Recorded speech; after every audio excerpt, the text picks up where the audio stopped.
Hey everybody, welcome back to HitPoint, an anime news show, an RPG news show, a niche news show, a show where Baku and I will talk about everything and anything that catches our interest and or ire. My microphone is working today, which is phenomenal. We're off to a wonderful start. We'll be answering questions and comments from super chats at the end of the show. We'll be previewing some trailers, and every time we play this podcast, I'm messing it up live. Every time we stream live every Sunday at 7 p.m. Central, 8 p.m. Eastern time.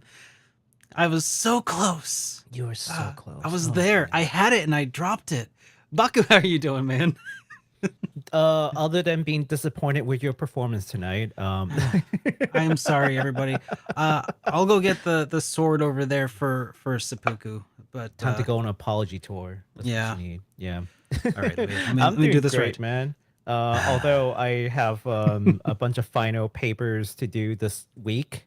I think I have like 2 final papers to do. I have 1 paper due tomorrow, and then 2 more due through the week. So, yay! But then summer session's done, and then I have 2 months of being off until going back to school again in September. So I'll look forward to having July and August all to myself. Oh man, yeah, that's awesome. I know. I feel like I'm crunching right now. Like work just had like a whole big week where when I was, my day job work had a big week, big in-person thing, and it went really nice. Nice. But it was a little bit of a lot, But okay. But also, I wasn't able to make a video that week. But I managed to make one the week before that I was able to put out when I was talking about Sky Oceans. Okay. And my time with the game, with the demo that they've put out so far. And so I put out my first impressions talking about it. And man, I got another video that's done, and I'm just waiting it to go through some approval processes, and it's a little frustrating that maybe I'll be able to put it out this week. That would be wonderful. Fingers crossed, man. Fingers crossed. But you know what? I'm also looking to push out some videos finally. Yes, what? I've talked about it. I've talked about it with Derek for a while, and yeah, my own channel over at Weep Sauce. Actually, I'll begin to push out some videos soon. I meant to push out some videos earlier this month, and we would have been like 4 or 5 videos in because I do like weekly videos. But school happened, and I thought summer session is going to be fairly relaxing, but it's not. It's literally 3 months worth of material cramped into a single month. So you're doing like 3 times the work every week, 3 times the reading, and then you're like, oh, right. It's only like 5 weeks long, but yeah, it's supposed to be 15 weeks class. Oh, it's cramped in. So I'm like, okay, never mind. I can't do anything until I'm done with this. But I think we'll have a fairly consistent release schedule. So if you are interested in news that maybe Derek wouldn't necessarily cover, more to like very weeb things, like I don't know, new anime stuff, new tokusatsu things, just weird news from Japan. What is things. tokusatsu? Tokusatsu, like Mask Rider kind of deal, like Okay. yeah, just random bits of interesting news from Japan. We'll talk about VTubers, we'll talk about anime, we'll talk about some game stuff that we wouldn't necessarily touch over in in HitPoint. Just fun little weeby things, new figures maybe, I don't know, but we'll see. But we'll do some fun news things over there, over at Weep Sauce. So look to see you all over there once I start launching videos. Awesome. I should mention that I'm not sure if we're going to be able to do HitPoint next week, because because I'm not going to be here. And neither am I. I'm going to be in Pennsylvania.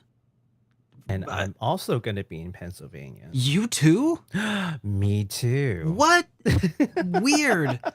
Well, I'm going to Pennsylvania because I'm going to go to a convention called Too Many Games. No way. I'm also going to too many games. What? You're going to Too Many Games? What? Oh my gosh. I might, I think Baku and I might run into each other at We just Too Many might. Games. Yeah, we just There, might. there's a potential for that. I don't think that we're gonna. I mean, maybe if it's a big news week, we'll do a live episode in person of HitPoint. But I'm not gonna force it. If it doesn't work out, we're not gonna do it. We'll just maybe Yeah. catch up later. But Yeah. We totally didn't plan any of this. I mean, I'll figure it out. We might have to do a live stream from a bar or something. Yeah, Derek absolutely did not tell me about too many games, and we totally did not have a call about it. And I totally did not tell him that I bought tickets for it and so on and such. Yeah, absolutely, absolutely did not happen. What a serendipitous occasion. So, yeah, if y'all are going to be in the Pennsylvania area, keep an eye out for us at Too Many Games, and say hey or something. I'm not doing any panels or anything. I'm just going to be wandering around and probably drooling over games that I want but don't actually want to spend money on, and I don't know, just looking around, hanging out with friends. So you can be one of those friends. Come on over and say Yeah. hey. Come find us in too many games next weekend. So, someone says to get cheesesteaks. Oh yeah, Philly cheesesteaks. oh yeah. It probably doesn't fit yeah. very well into my meal plan, but you know what? A Philly cheesesteak, dude. I do like me a Philly cheesesteak. Even I'm not anywhere near Philly right now, but even here in the Midwest, we do have some semblance of a cheesesteak. Chopped cheese. Y'all got chopped cheese? But No? I don't know. But I gotta try the real deal at some point. Mm-hmm. Yeah. We'll talk about some lunch plans. I'm probably gonna be in like around noonish. Mm. Yeah. All right. I Well, gotta drive up on the day of, so I'll find you up there. cool. Yeah. We'll coordinate off stream, but let's go ahead and see what else. Anything else? Any other things? No, I haven't got anything else to say. You ready to start off the day's show? Oh With, yeah, let's do it. All right. Let's dive into some comments from last week. Comments from last week. Yeah, we got this one here. I'll kick us off with this one from Fenrir 3097, who says, Mhm.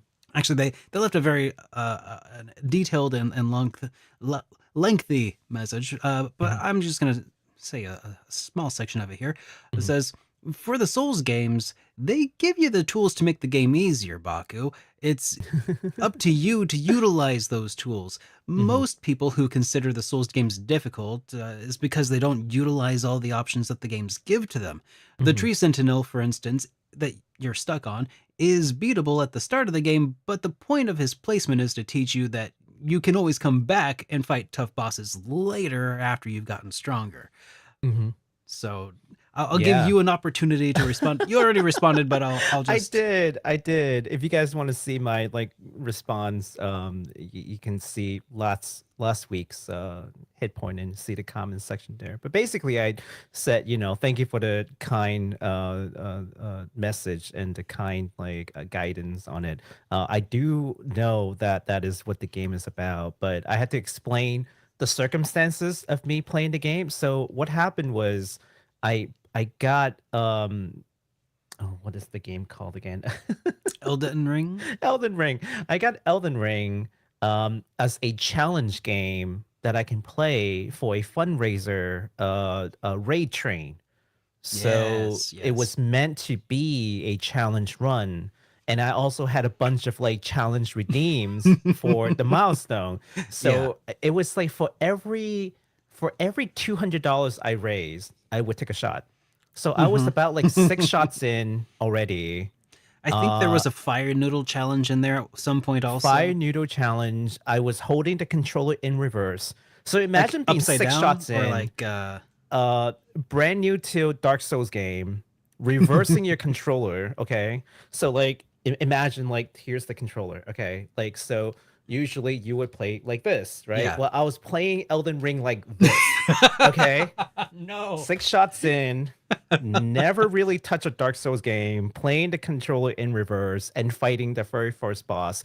And so I thought it was more of a spectacle to like try to take this guy down. Sure. So I just kept going at it. Plus, I was being stubborn. Plus, people like watching me suffer. So yes, absolutely. Even people in the stream were like, "Oh, you can come back to this guy." But I'm just like, "No, I'm gonna get this guy. I'm gonna get this guy." Like it's just for fun. But no, but thank you so much for taking my shenanigan in and really give me some pointers there. I appreciate it. Had I, not really known, I would be like, oh, thank you. That's really good. It was actually really insightful, Yeah. and it's It very absolutely true. is. Yeah. Thank you for taking the time to like walk me through. I do want to come back to play Elden Ring like serious for realsies at some point. Like play it like normally, not drunk, not reversing the controller, and not being oddly stubborn. That'd Yeah, be for the cool. theatrics, anyhow. But anyways, I Sure. appreciate it. Thank you again. Next up, Sarcastic Wizard 2204 said, "You managed to talk about Breath of Fire often, even though for a long time no title came out, and I love you for it. I'm playing Breath of Fire 3 right now on my Steam Deck." Well, It is kind of funny that it does end up coming up in the conversation so frequently, despite Mhm. a main, like a good entry in the series, hasn't come out Yeah. since like, well, debatably 2004-ish Mhm. to or longer, over 20 years. But And you know you know, why that is? because of, well, part of it's Fluppy Dogs, I think. Yes, I think Fluffy Dog has a large part uh, of that, but also because we have zero indication of even a remaster, which I is know. odd, That is right? Yeah, really, it is really bizarre. The yeah. closest thing to any sort of activity we've had recently is Breath of Fire 1 and 2 being in the first wave of Super Nintendo games on Nintendo Switch Online. And that was Mhm. kind of like its, the big day in the spotlight was like, hey, we have like two RPGs on the Super Nintendo and they're Mhm. both Breath of Fire. That's Yep. weird. Mhm. Because like everybody's like, what's Breath of Fire? So anyways, the other big reason for it, I think, is because it's genuinely a very unique series that Mhm. also really hit its stride before just kind of vanishing into the ether. And Yeah. it's a tragedy is what it is. Yeah. It's kind of like, imagine Chrono Trigger was part of a series of games. Mhm. It is. But just imagine that it was part of a series of games and just as it was getting to the best part, it just vanished. Like that's what it is. It's I mean, some people will argue with you that that is what happened to the Chronos series, but you know, they would so they we got that would be another them. comment here from Imtar who says, given how many animal characters are in Breath of Fire, Mhm. I wouldn't mind them elevating the shapeshifting mechanic to a whole mechanic to Mhm. hook uh, a whole mechanic hook possessed by all characters. Mhm. Nina into a hawk or a penguin or a harpy or something. Mhm. Bo into a dog or a wolf. Blue into a snake. Cat into like a tiger or were tiger maybe.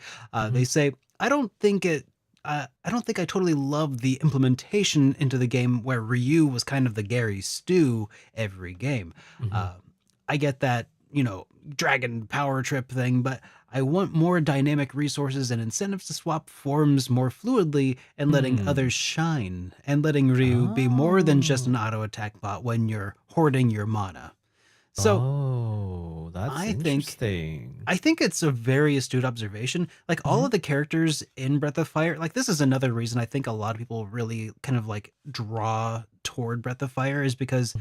um all of the characters, like there are very few humans in the Breath of Mhm. Fire universe. They're Mhm. all various forms of like humanoid, you know, dog, cat, Mhm. wolf, something like that. Um, and that does appeal to some people. And there were some characters who have those abilities to transform. Like there was a guy called Karn who could be fused with a bunch of other characters in order to form like a crazy, you know, a dragon type of character. Hmm.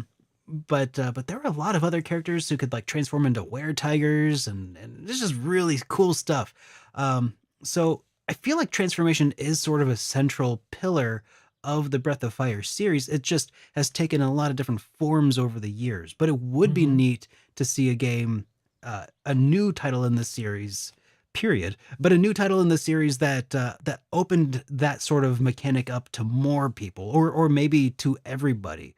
Give everybody a secondary form. That would be pretty cool. That would be cool. Can I pitch an idea? Capcom, if you're listening to this right now, they're not, but if you were, Go for can it. we have a new Breath of Fire, complete new reboot? Not Breath of Fire 6, just reboot the whole thing, okay?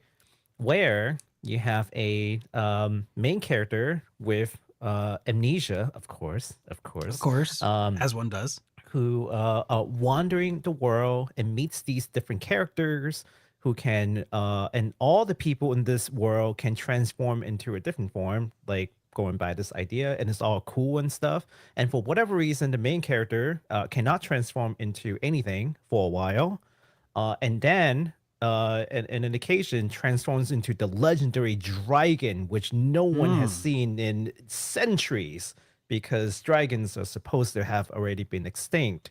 And that is, how you get into the story That and would why Do is absolutely tie into cool. the lore. I know that would be pretty awesome. I It's think you it's just that's very nailed it. shonen kind of like, like Yeah, you yeah. could make this into an anime. Oh yeah, throw in a training arc, throw in a tournament arc for sure. Mm-hmm. I think you're Hey, right. I talk think you talk to nailed us, it. man. Multimedia. I mean, no, multimedia is big right now, right? Oh So yeah. like multimedia project, do like a Breath of Fire, like anime, release some manga, do the game, get some figures out, man. The money's yours, Capcom. Just come and take the money. Come and take the money. We've got money for you. Yeah. Well, uh, all right. So I on the heels of that other question, I felt the need to add another Breath of Fire themed question or Mhm. comment. So I'll let you take the next two here. Okay. Here is the other two. One's from Freddie Ken, who says, "I love to break games. The hardest I broke a game was in Valkyria Chronicles 4, for example, in the last fight, which is probably really hard and long, which takes you probably 1 hour longer. But when you break the game, you can just buff the heck out of your character. You can finish the boss in like 2 shots in 5 minutes." Yeah, I mean, to each their own. And the game is yours. It's been released. You paid for. You played however you want to, and I think that's the point, right? Like, Hmm. play however you want to play the game. Don't worry about what other people say or do. Like, you enjoy your time however you want to. If you want to play in English, play in English. You want to play in Japanese, play in Japanese. You want to skip through the dialogues because you don't frankly care, skip through the dialogues. You want to over level your people and just like wreck the boss, or you want to do the polar opposite and like go with the minimal level you can to maximize the pain for the boss. Hey, do you? I mean, Oh you know yeah. how you enjoy the game best. So this next one ties into that. Do you want to Mm. respond that one too? Oh yeah. Personally, I absolutely hate it if a game does not challenge me because I can't see the point of playing it. Then nothing possesses a challenge. Nothing poses a challenge. I can just go and watch a playthrough on YouTube and cuts all combat, which is even faster than just one-shotting or auto battle. Yeah, fair point. Fair point. And you know what? Sometimes you just can't know whether or not a game would be challenging enough. Like maybe you're just that good at it, right? It's Oh yeah. hard. Yeah, it's hard. And that's why there are difficulty options most of the time. And you can dial up the difficulty or set Mm.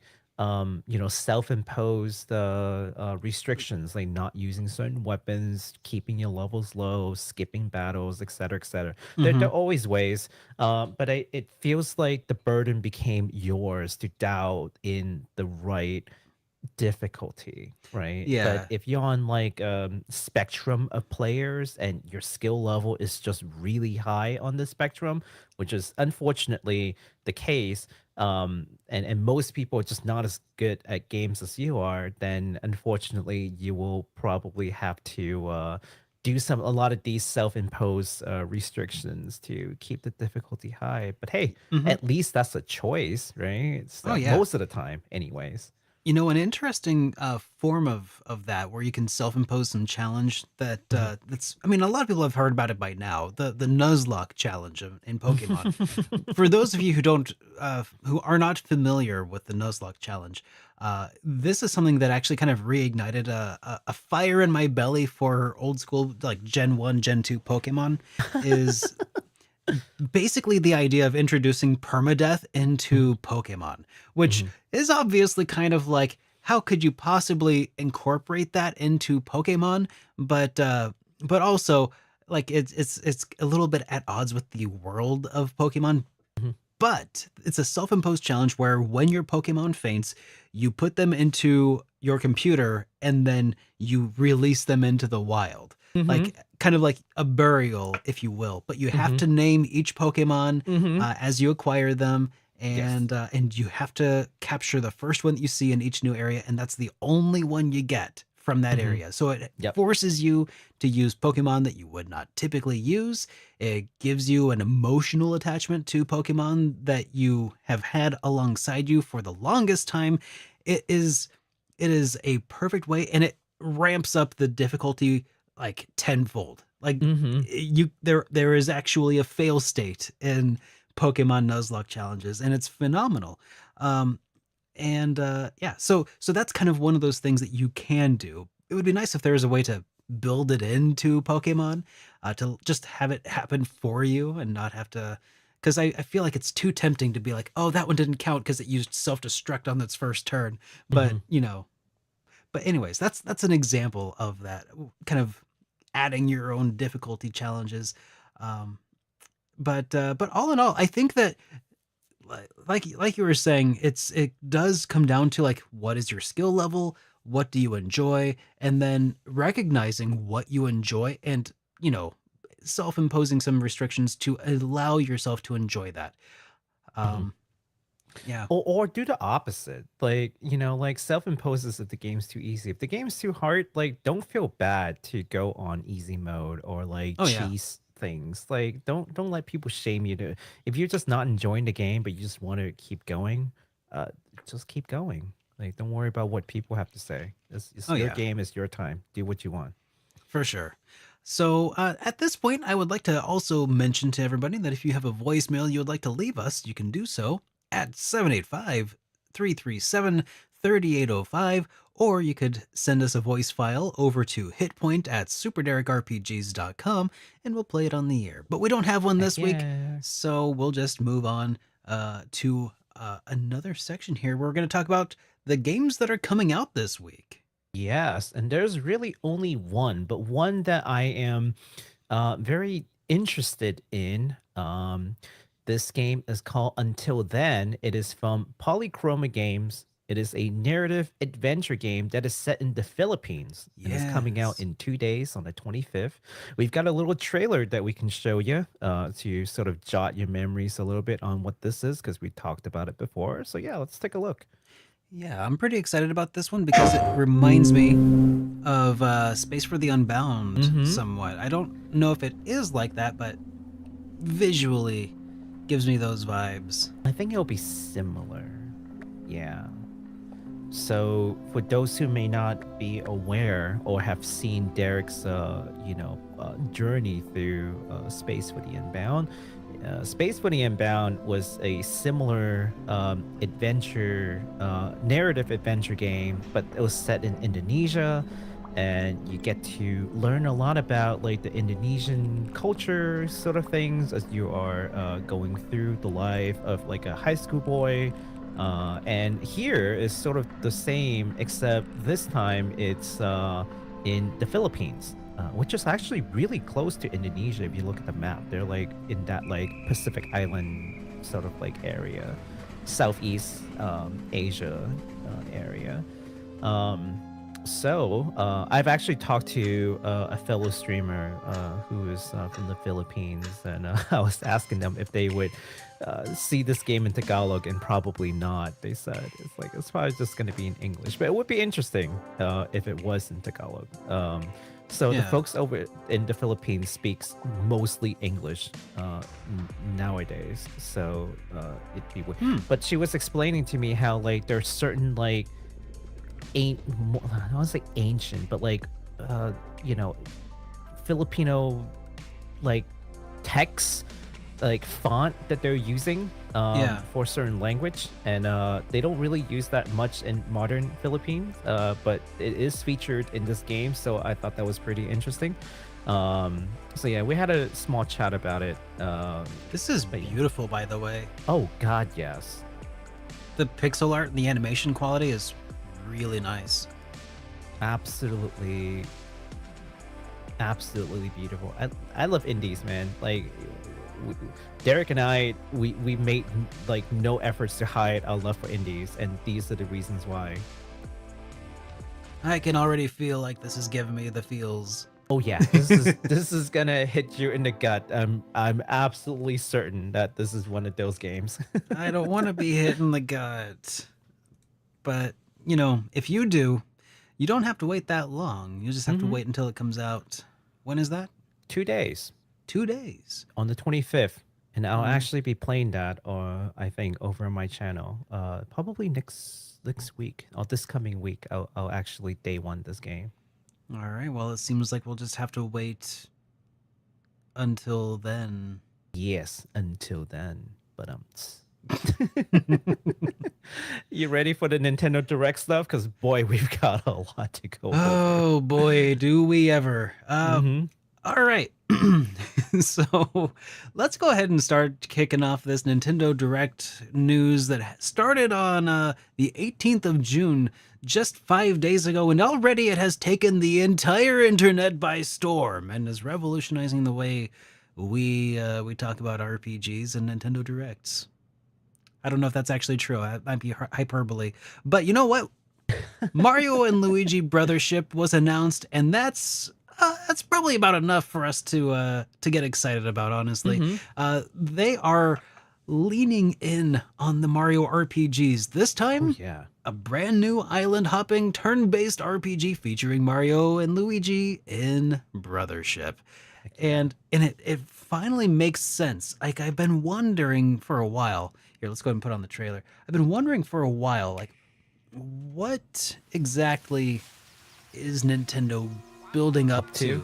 Yeah, like they put out Super Mario RPG remake. They remade the Thousand Year Door.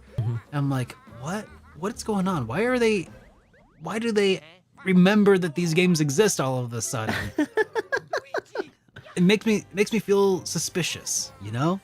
But now it all tracks. I feel like this is the Mario for like the older folks, because let's be honest, I think like the average age of like an RPG player, especially if it's like turn-based, is gonna be a little higher versus, you know, your typical Super Mario like mainline kind of adventure where you like hop on Bowser 3 times and he dies kind of deal.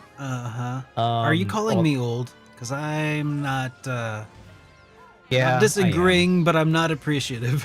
I am. That's okay, Derek. I'm older than you.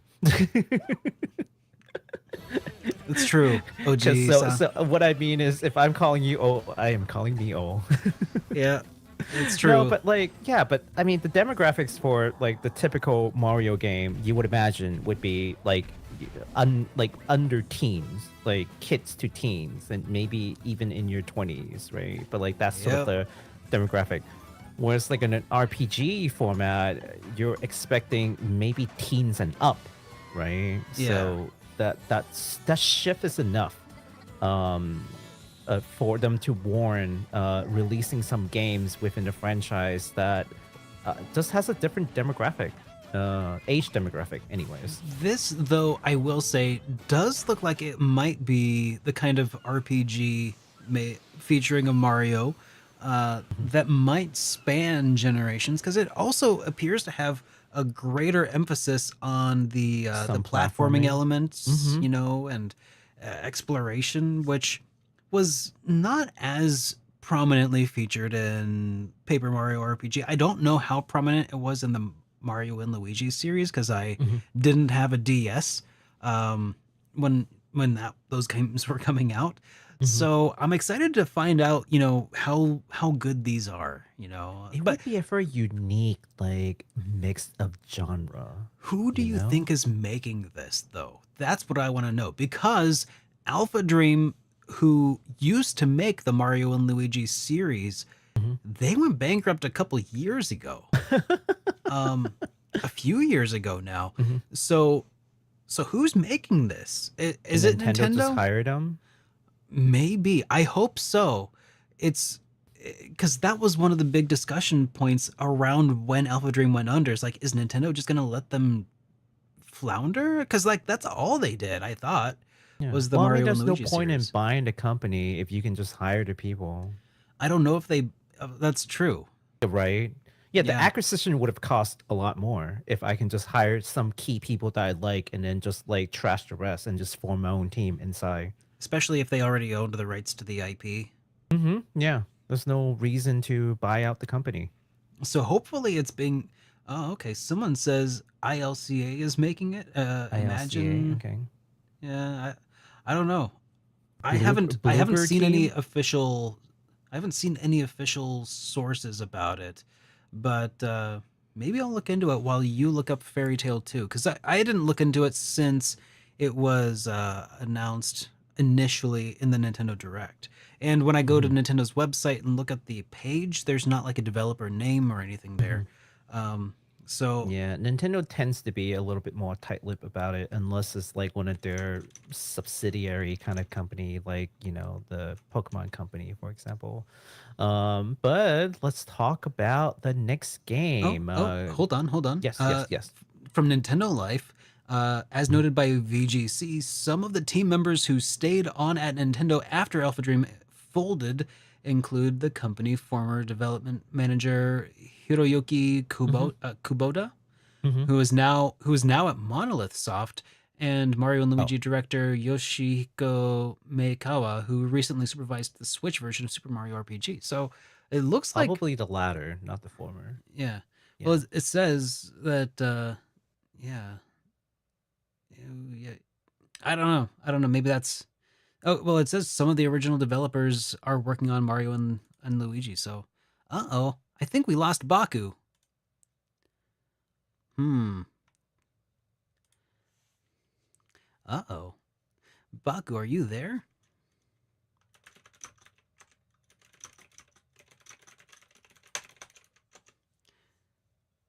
His PC blue screened.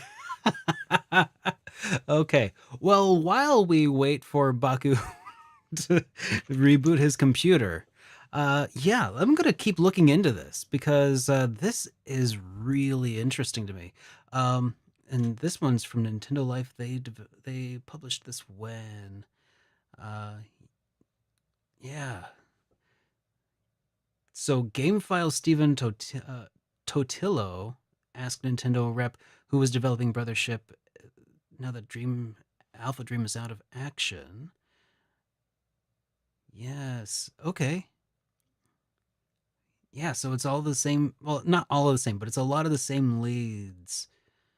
Uh, but Nintendo says that they say that Nintendo has been secretive about developers behind certain projects recently. It doesn't always go to plan. Okay, well, now we know.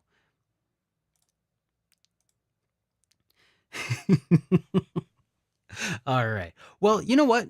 I'll just we'll stay the course. The next one that we were going to talk about here is another game coming out called Fairy Tale 2. Koei Tecmo and Gust have announced that they will be releasing the second Fairy Tale RPG, simply called Fairy Tale 2. Whereas the previous game ended at the Avatar arc, this one's going to be going all through the Alvarez arc, which doesn't really mean a whole heck of a lot to me, because I have never seen any. Well, much of Fairy Tail. I watched like a couple episodes of it, but I didn't end up getting too far. So at this point, I don't know if I'm going to be able to play this game for a while. Honestly, I don't even know. I'm going to need to ask Bagu. He has actually played through the original Fairy Tail, so we'll see how that was. But I think he enjoyed it. But in the meantime, let's go ahead and put on the trailer for Fairy Tail 2.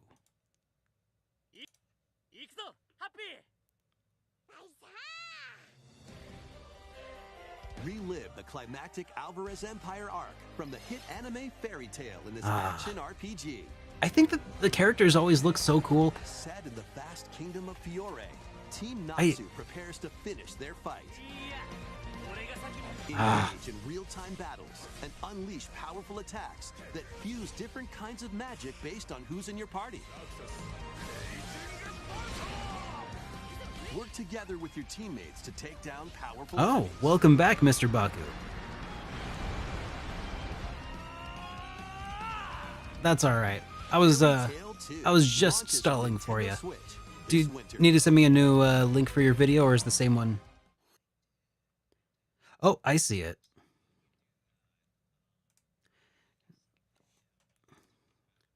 Yeah. Yeah, we were just talking about Fairy Tail 2, and I gave we just looked at the trailer, but I wanted to ask you a little bit about Fairy Tail 2, because you played the original Fairy Tail, right? How was that?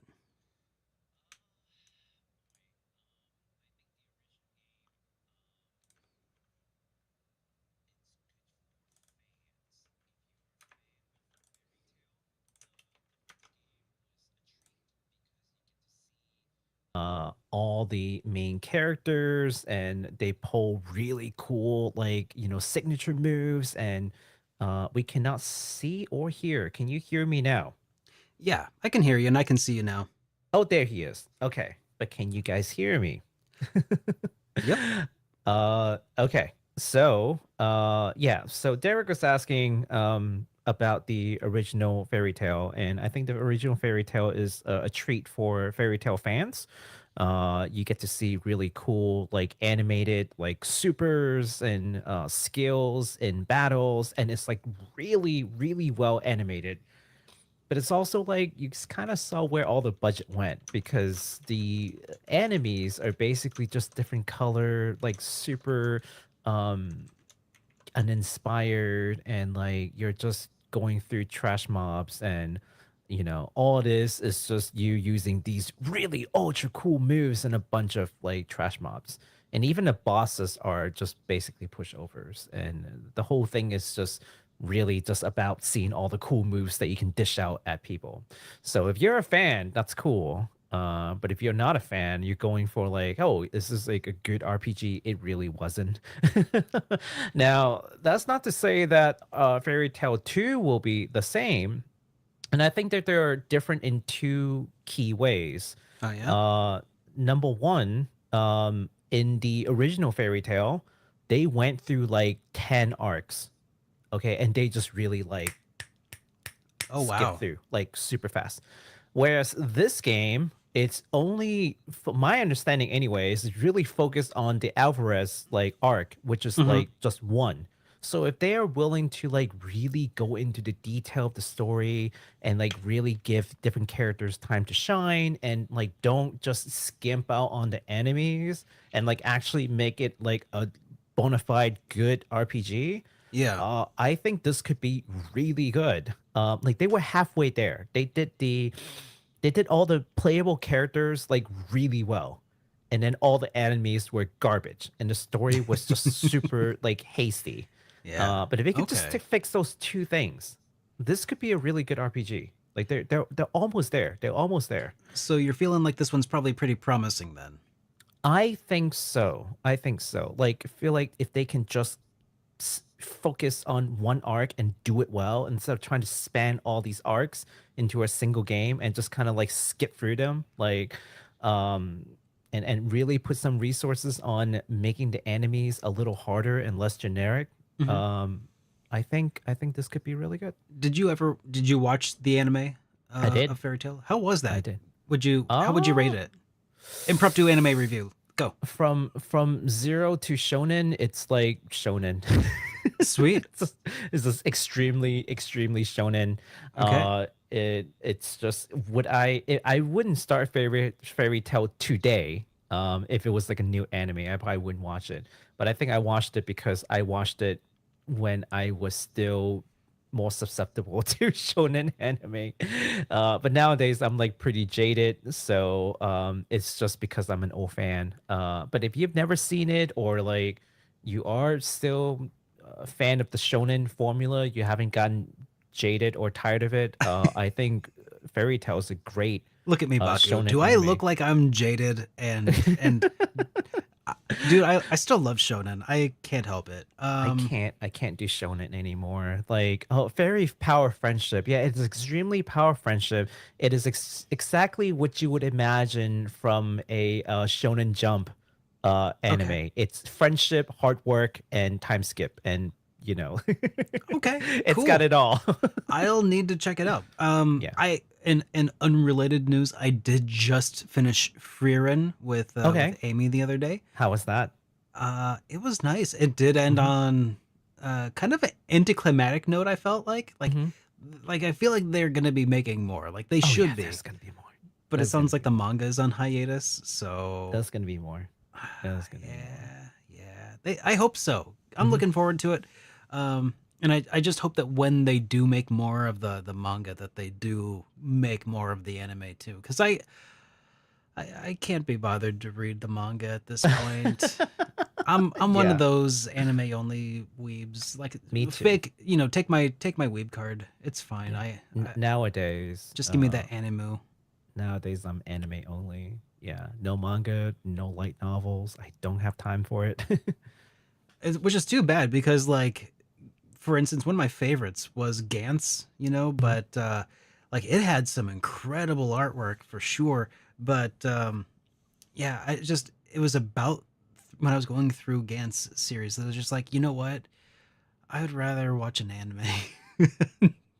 It was so good though. But anyways, so for Fairy Tail 2, that's slated for winter of this year. It's coming out on PlayStation 4 and 5, Nintendo Switch, and PC via Steam. Yes. Sounds delightful.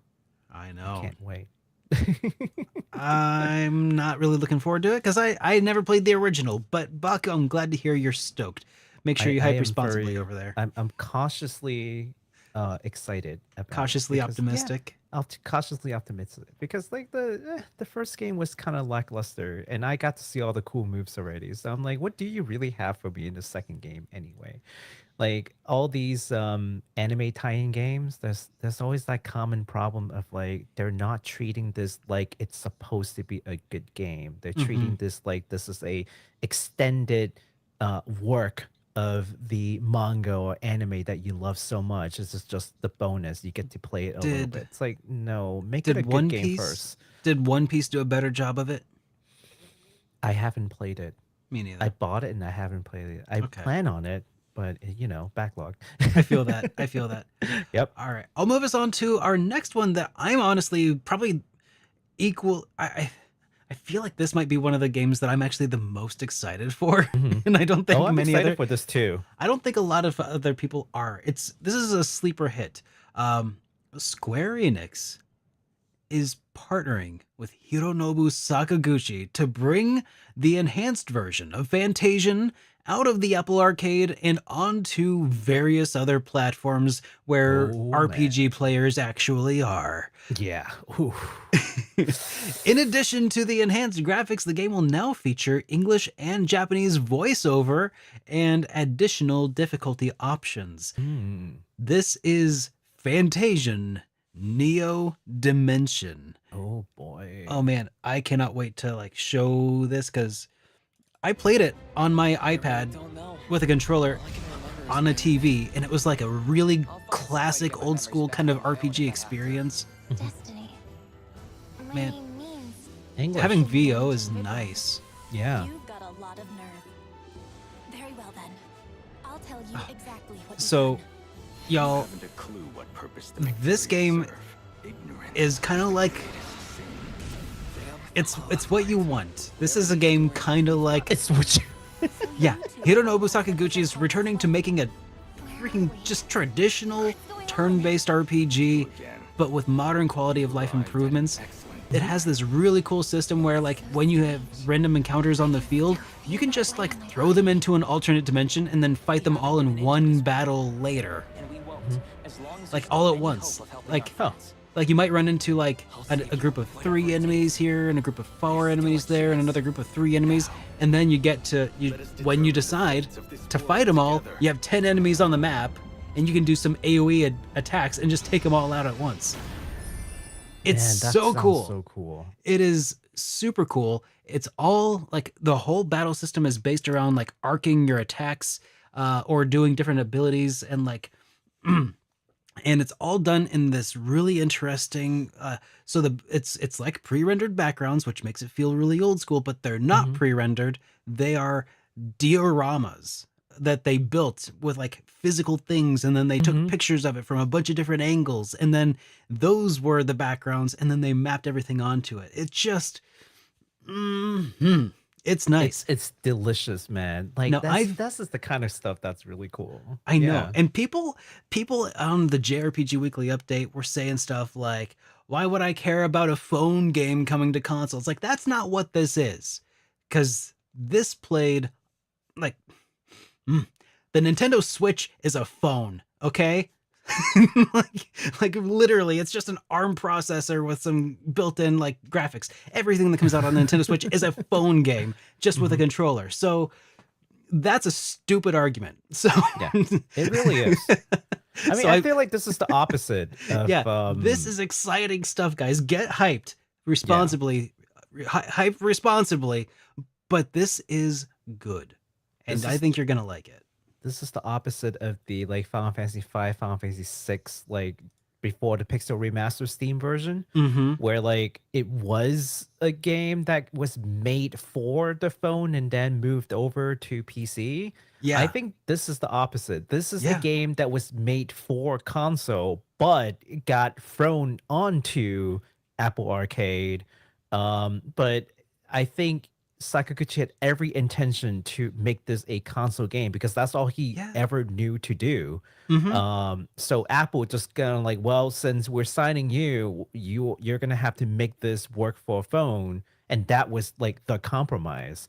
But now that it's out of the Apple Arcade, it becomes uncompromised console game, right? So the intention matters, I think, is what I'm trying to say. So if you think the intention is this is a phone game and they're just porting it over to the different platforms, no. I think from the start this was supposed to be like a console game that Apple had forced it onto their Apple Arcade, and it is now being relinquished. They probably didn't force it onto the Apple Arcade, but they definitely, I think, because they published it, because they footed the bill for a big portion of this, it had to be exclusive for some time. But now that time limit has run up, and now we're getting like a turn-based RPG from Hironobu Sakaguchi, released on consoles, published by freaking Square Enix. Square Enix. What the okay, Square Enix. A little conspiracy theory, okay? I mean, not conspiracy, but just a little theory here. I think the new executive team is making good on getting rid of all the old guards and making good on like rectifying like the wrongs with like people like Sakaguchi. Sakaguchi had, if you all didn't know, around the time of like FF9 and FF10 and Spirits Within, Sakaguchi had this like insane run-in with the C-suite in Square back when it was still Squaresoft. And then became Square Enix and Didn't hear so on about and so this. forth. Right. And then Sakaguchi left the company and, you know, what happened, right? So there's this whole drama that I'm not going to get into, but there are plenty I of want to people... get into the drama. Tell me the drama. There are plenty of people on YouTube who can give you the full story. Like, I can sit here and tell you the story in like 20 minutes, which I don't think we will. But just know that there is some drama, okay? Okay. And Sakaguchi, therefore, was just kind of like ousted by the C-suite in Square, right? Or Square Enix. Or it was around the time of the transition, so it's a little murky what you want to call it. Yeah. But But now that the old president is on the way out and a lot of the old guards from those era are on their way out or are gone, the Square Enix team now, the executives are basically new, right? Yeah. Relative to that era of Uh-huh. like bad blood. Um, you know what that could mean, Could Derek? that mean no? Could it No, no, mean no, no, no. No. no? No? You don't I mean, want to no? maybe, but I Maybe. mean, No? okay, tell me. Go The ahead. dream team. You know, why couldn't the dream team get together to make a Oh, certain little number called Chrono? one Anything. one of those dream team members unfortunately has passed. Yes, but one of those dream team members is now back to working It's with Square true. Enix. I mean, It yeah, it would be in different capacity, but different at least artist, they're welcoming but him into the building now, right? yeah, that's true. And I did hear, and I haven't substantiated this, but I did hear that he might have assisted with the Pixel remasters. Hmm. I don't know. Don't take my word for that. Hey, That's just hype responsibly, guys. Please. yeah. That you should put that on a shirt. Oh, I'm wearing a different Derek shirt right now. I don't know if you guys noticed. I Super Derek, yes, hi. It's one of my Super Derek favorites. uniform. And I'm a little disappointed that was a limited run only shirt. Ah, I love it though. If y'all didn't get it, man, y'all missed out. It's a really Oh. nice shirt. And I own a lot of t-shirts. But yeah, like whew, man, just this is the true reason why I'm excited. I mean, first of all, Derek has hyped Fantasian to me for like a long time now, for like at least the last like 2 years. And every time we talk about it, he's like, "Oh, well, you know what? Just get on the Apple Arcade and just play it." And I'm like, "Oh yeah, sure, I will." And then as You soon as I have an thought iPad. Apple, You have an iPad. I have You have two a controller. iPads. It's free. You don't even have to pay Mm-mm. money. You get a free. No, just the thought of playing anything on Apple, I refuse. It's No, no. My body rejects the entire Apple ecosystem. Period. The only reason why I have two iPads because I bought my mother two iPads. Just so you guys know, that's why I have iPads.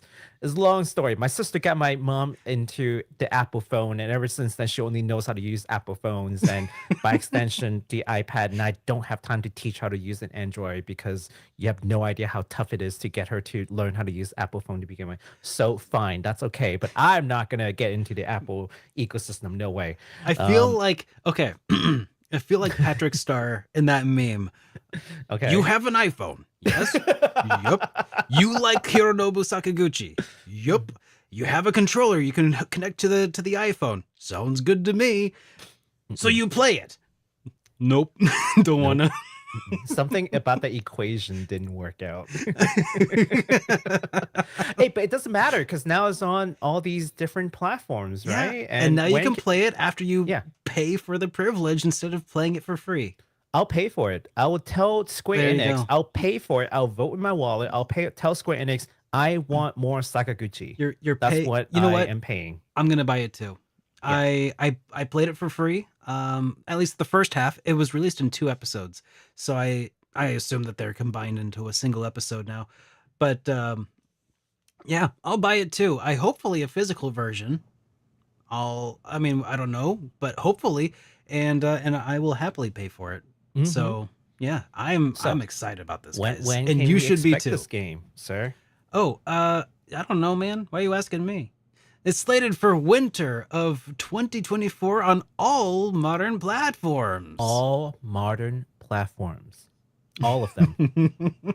And you know what? Knowing Square Enix is probably going to have a physical release. They're pretty good about it. If nothing else, it'll be on PlayAsia.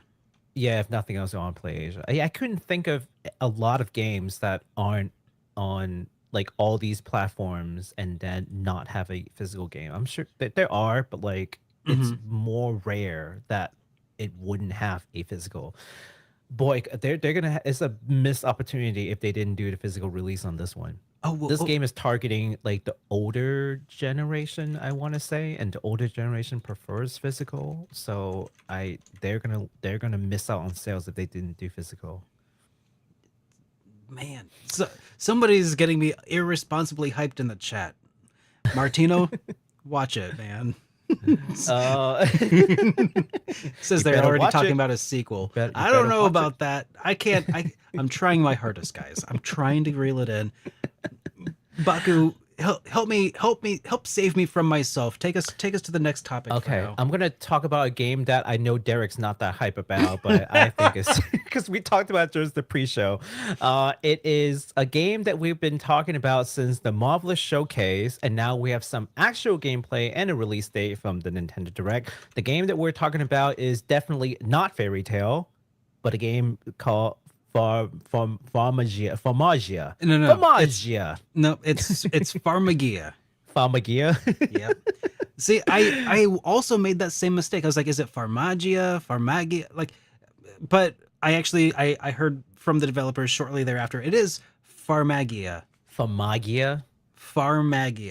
Farmagia sounds so much cooler though. It What sounds is so wrong much with more them? Italian. It sounds like focaccia. You know, Yeah, like it sounds like a food, and it Yes. makes you hungry, and it's a farming game. So omelette de like fromagia.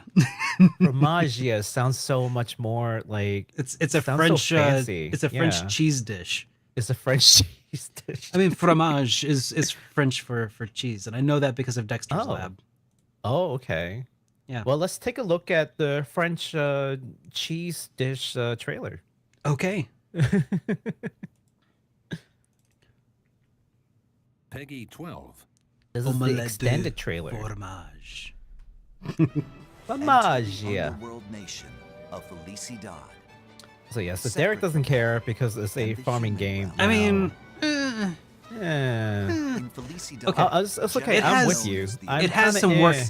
Rule each continent. I mean, I do like the and character malice design because I am Wait, a is fan. this of, the same like, fairy trailer? The tale. entirety of Oh, this is the Felicidad. extended trailer. The new. Oh. This is new. This is The new. Magus. Okay, I didn't see came out this 3 trailer days ago. before. With the Yeah. I death could of clickbait my with this. predecessor, many of us have lost our way. That's okay. Discipline yourselves and follow me. I shall usher our world into a grand paradise. They do have some really good art in this game. That's for sure. And those It's got who some great stand art. against them The story Galaz's seems pretty intentions cool. are cruel. The gameplay could be good. I don't know. Like It could be. Elimination. It different. it I just won't seems allow kind that of to like happen. Pikmin-ish. a story of Oh, friendship you're and rebellion right. starts Pikmin now. meets Pokemon. Yeah, meets fairy tale. The Pikimon. underworld, Pikmion. a world where people and monsters coexist in harmony. Pikmin tale. Here, farmers who raise and command That is monsters not are Wendy. known as So yeah, Farmagia. there is a These And monsters yeah. not serve Natsu, as the not pillars Gary, of society. not not Lucy, not so there Wendy. certainly is some kind of farming mechanic going on here. Water your crops, and 100%. harvest new buddies The to crops join turns But, into uh, monsters. Yeah, like, and that's kind of cooler than farming a piece of corn or something. And then crafting. Lead them into battle. Let's go. I mean, Command your buddies to defeat But- enemies. but why would you Seek need out to have a epic horde of boss them unless some of them battles. died, and that would make me feel so bad. Take I on wouldn't the want any of my oppressors that stand in Farmagia your way to die. and liberate Felicidad. I mean, what if you just revived them? Like they're just taken out of battle. Maybe. You know, just revive. Just Phoenix tail. Phoenix feather. Phoenix feather. Yes. That's pretty cool. I don't know. Like it's This pretty is cool. okay. This trailer is getting me more excited. Insurrection. Maybe it's all the Here's- extra anime. Like, this is not Natsu, not Lucy, not Gary, not Wendy. Okay, I love that they have like, the exact same like hair. the same color. party dynamic and stuff. Command Same party legions of makeup. Like, oh my monsters god, you're not even trying and anymore, become dude. a Farmagia. I mean, Coming November 1st. don't break what isn't or don't fix what isn't broken, right? It's true. Yeah. It's the guy with the red. It's the redhead guy, the blonde girl, the girl. With the Wait blue a hair, second. And, what? Anime coming soon? Yes, it's a multimedia project. Oh, did I not mention this? I'm so sorry. No, oh, I yeah. don't. I mean, maybe There's you gonna did. be I an wasn't anime listening. coming. I told you, multimedia is like a big thing now that Well, they're that's- trying to get back into. Yes. Well, that's cool. Yes. Maybe I'll watch that instead of Fairy Tale. yeah. It'll be the same thing. It'll be the same thing. It'll just be not Natsu, not Lucy, not Gary, and not Wendy. Oh man. Yeah, so this game is coming out this November 1st, releasing on PS5, Switch, and PC via Steam. So, yeah, I am definitely more excited about this game with the extended trailer now. Like now that I'm seeing even more of it, I was like, okay, you lost me a little bit, but now you're getting me back a little bit. Uh-huh. I This still- trailer looks even cooler than the one that was in the Nintendo Direct. Yes. Y- This for is sure. the extended trailer from the Marvelous site. I try to look for trailers, like if I can, from the latest thing from the actual company, because chances are they do the best job trying to sell their own game. You know what I mean? So they will have stuff like that. But yeah, I mean, I want to see it happen, but I kind of want to see other people play it first. Like I don't want to day one this. This is not a day one title for me, but Yeah. it is intriguing. I do want to see it. This is a, I don't know. I might get, if Nisa reaches out and they say, "Hey, do you want to take a look at this game?" I might with a code. I don't know if I'm sold on it yet. Farming is such like a, in general, kind of a snooze fest to me when it comes to, it's a cozy games thing, right? Yeah. I don't do cozy games very Yeah. often. Yeah. Derek's no chill. Yeah. I am the chill. Okay. Cozy? What is that?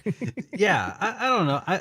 Anyways, so I might be interested, but like no farming game has really sunk its nails into me, right? Its claws. I'm farming free so far. So maybe that'll change, but I don't know. Maybe it'll take a certain kind of game to do that. And maybe that game is the kind where you're not making vegetables, you're making powerful monsters. I mean, that Out could, of vegetables. yeah. Yeah. I mean, suddenly This I care plant about my turns into a tiger. cool. But what do I eat? Oh Okay. boy. Well, now it's time to go over the game that probably most people here are hyped about. Oh, Yeah. you mean this other one that Square Enix showed off Oh, at yeah. the Nintendo Direct? Mm-hmm. And well, all right. Dragon Quest III HD 2D is alive. Yes. And it's still in development, and it's coming out sooner than I think most of us expected. I mean, for those of you who haven't been following us closely, this was really announced like 2 years ago. Like there was like a teaser for it. Yeah. It feels like it's been a long time. It's and been a minute. Yeah. well, anyways, then they had the trailer, and then it just disappeared, and we never heard about it ever again. Until now. I knew it was coming. And along with that HD 2D remake of Dragon Quest III that was announced, Square Enix also threw in a little blurb at the end of that little trailer, saying that they're going to be bringing Dragon Quest 1 and 2 into the HD 2D fold, completing the Erdrick trilogy. Heck yeah. Oh man. So I had previously been hearing some rumors that maybe they were going to combine all of them into one, and that would have been pretty cool. But and I'd say typical Square Enix fashion, they've split it into two, and they've combined 1 and 2 into a single release. They've been doing that since Game Boy, I think, or Super Nintendo. So I can't say I'll that give surprised. it to them this time. I feel like they make sense this time, but maybe we should look at the trailer first, and then we can talk a little bit about it. I do feel like they make sense this time. All right, let's check it out.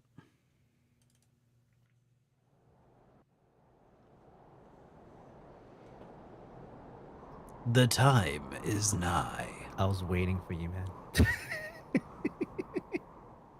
Actually, the time is 8:05. Boom, got him. Oh, I was about to say, I'm like 8:05. We started 8. Oh, right. time zone, right. I was like, Dude, this looks so nice. I'm still as hyped as ever for this.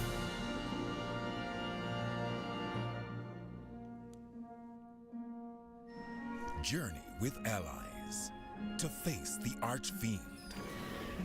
Archfiend is such a like 90s word for RPG. I've Yep. not heard Archfiend in so long. Like Final Fantasy, Archfiend, DQ, Archfiend. What's the last time you heard Archfiend in your RPG? Formidable monsters await. Oh man, I don't know. Oh, look at that animation on that. Oh, that's nice. HD2D. Oh. I will say that if you compare what we've seen of the first trailer to the newest trailer, like the announcement, it does look like they've reworked a lot. Like all of the character sprite work is completely redone. It's been going through some revisions. Some theory on that. Really? Yes, I have some theory. HD2D remake. But Therion is from Octopath Traveler. What are you talking about? November 14th. Oh, different HD 2D game. I'm sorry. Ah, man. Up. It's the overture. What is this? What? What? I remember the direct. I was like, wait, what? The complete what? Oh my god! That's a sorry. I was reenacting Dramatic. some of y'all. Like I know it wasn't me, but it's y'all. Y'all be like mind blown by that. That wasn't me. I was cool. I appreciate your dramatic reenactment there. Thank you. I Very- am very good nominated for the next dramatization. Oscar for this performance. Just But then. your name is Baku, not Oscar. Well, dang it. Anyways, yeah, that's exciting, man. Tell us more, Mr. Derek. Tell us more about this. Well, yeah, okay. So, yeah, this is going to be coming out on PlayStation 5, the Xbox Series consoles, the Switch, and PC via Steam. You can also pre-order it right now for the standard and collector's edition at the Square Enix store. Yeah, so this is pretty exciting. Oh yeah, absolutely. So that's like late in this year in November, and Mhm. then DQ 1 and 2 is coming out in 2025. So That's that's pretty right. cool. So back to the whole thing about why I thought this actually made sense. So of course, the 3 game forms a trilogy. We know that, and they have sort of talked about that a little bit in the trailer. But what most might not know is that 3 actually comes first chronologically. That's a spoiler, Baku. Well, spoiler to a like what 30-year-old game at this point, more than 30 years. Oh, I I'm know. so sorry, guys. But anyway, so that's why if anyone's wondering, like, why the heck would they remake DQ3 and then give us 1 and 2 later? Well, because 3 comes in, chronologically first, and because they're remaking all of this anyway, it's not like there's going to be a major difference between like quality of life and graphics and stuff. So it kind of didn't matter to do like 1, 2, and 3. They can do chronological 3 and then 1 and 2, and that's okay. And also that 3 is the largest for obvious reasons in terms of like content. So 1 and 2 in the same disc kind of makes sense. It does. And then yeah. so you play 3 first, which is chronologically the first, and then you play 1 and 2, which is chronologically afterwards, but they're smaller in size of content because of how they were released originally, that they fit into 1 disc. So effectively you have 2 discs and you go through the entire story. I think that actually makes sense for once. Like, I don't think they're trying to like, it's not like an unsavory practice somehow. It's even though No. we're kind of trained to look at them a certain way, like this actually makes sense once you look into why. It does, but I mean, They it could have still split would this have into been 3 nice. whole games, and you would have hated that.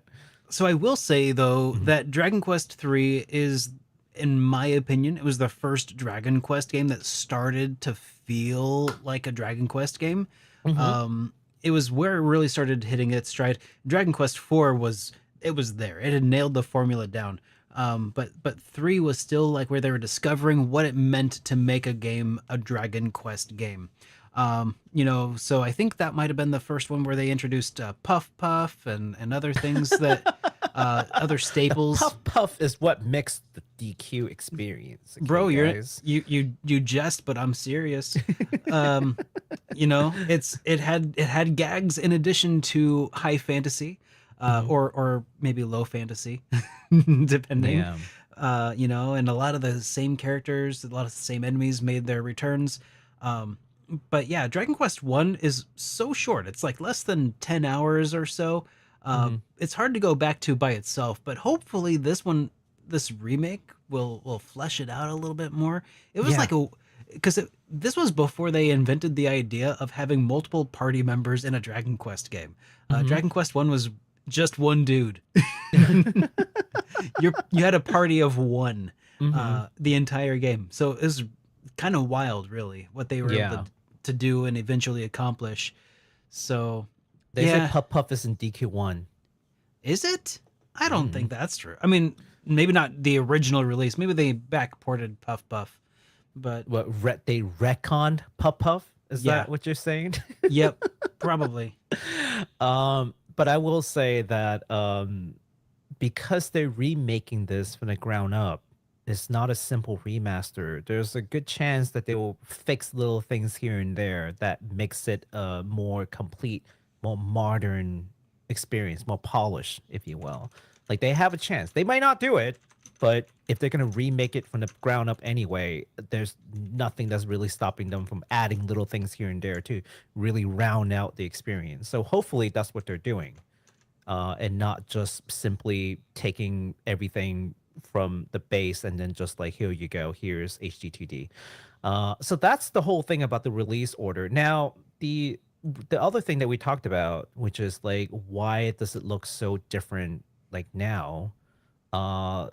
Remember how we had a conversation some time ago where we were saying, okay, now that Kadokawa had acquired who were making Octopath Traveler, who owns HD2D?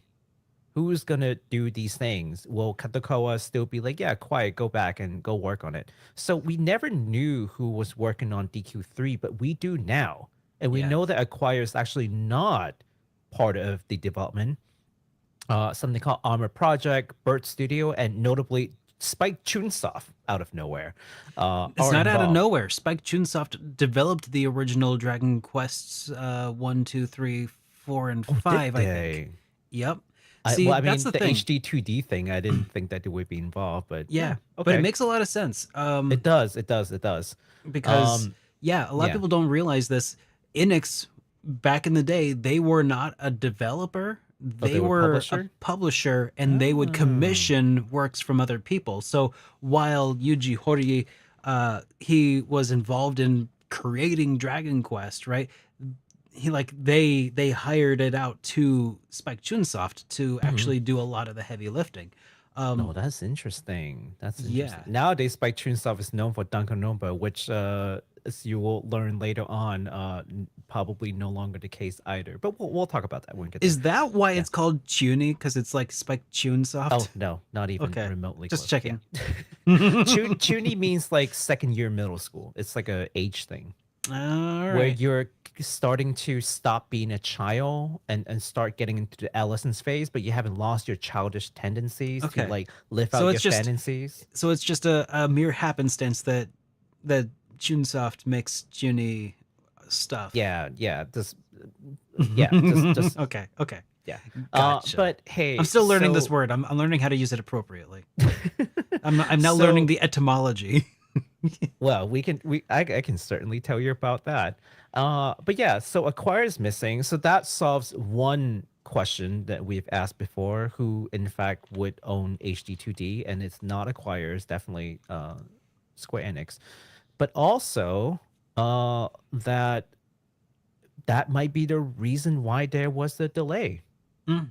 That could explain because Acquire was being acquired, and then Kadokawa is like, nah, I don't feel like taking this on. You're on your own, Square Enix. I think could have totally done that.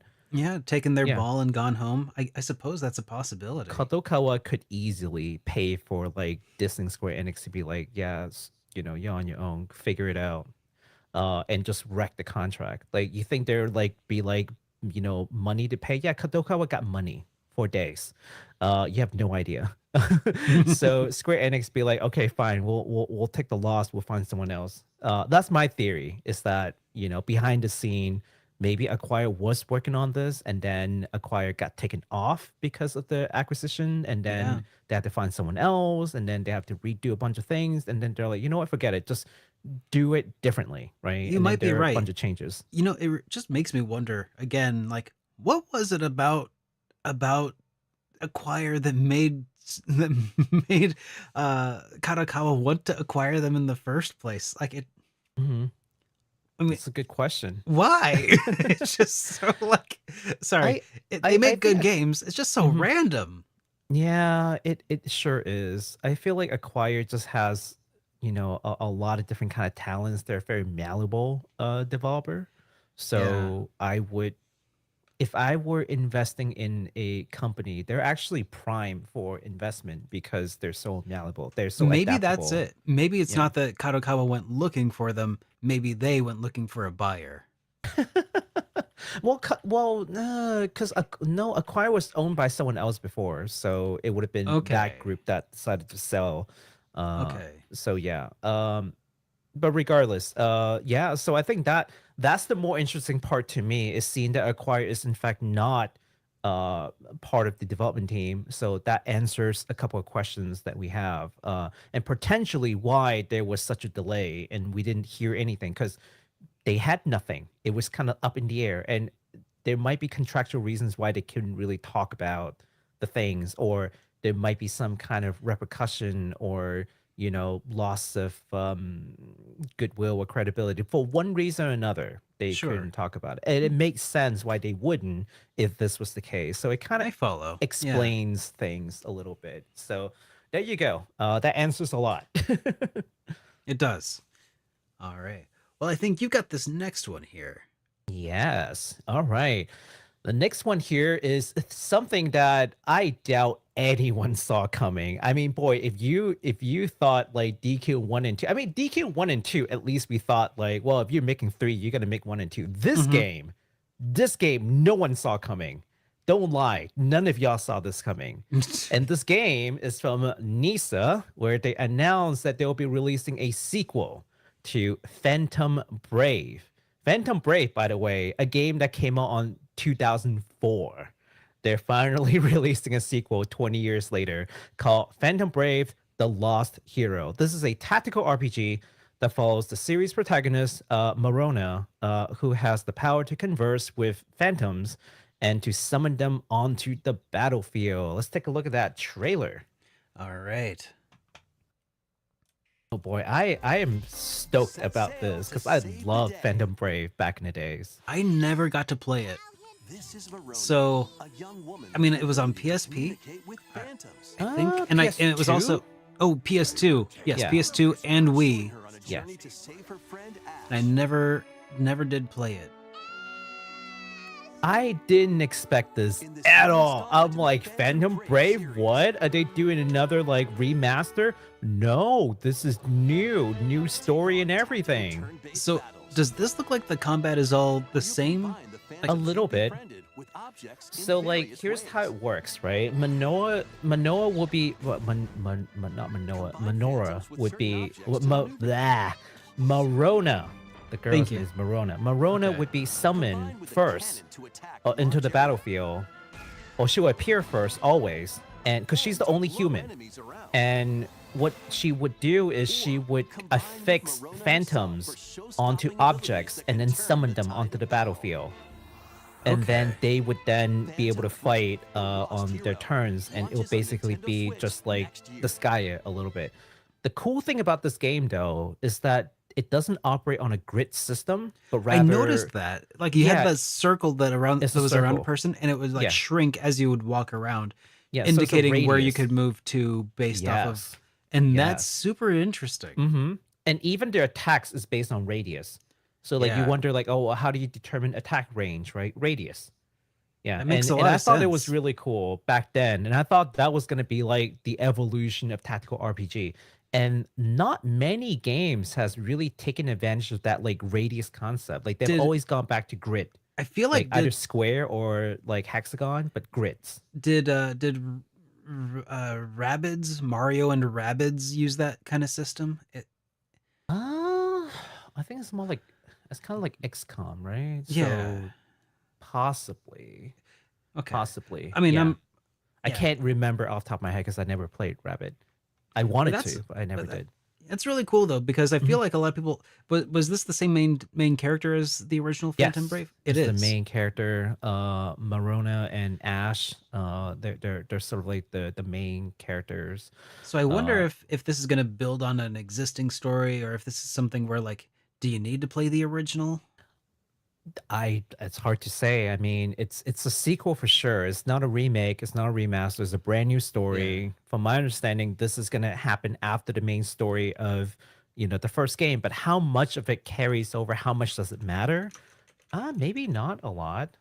It depends on how they go about it. So it's hard to say for me at this point. But this game is slated for 2025 on PS4, 5, Switch, and PC via Steam. So it's just incredible that a game from 2004 is Yeah. out of nowhere. It's like, oh, here you go. Here's the sequel. Goodbye. It's like, what?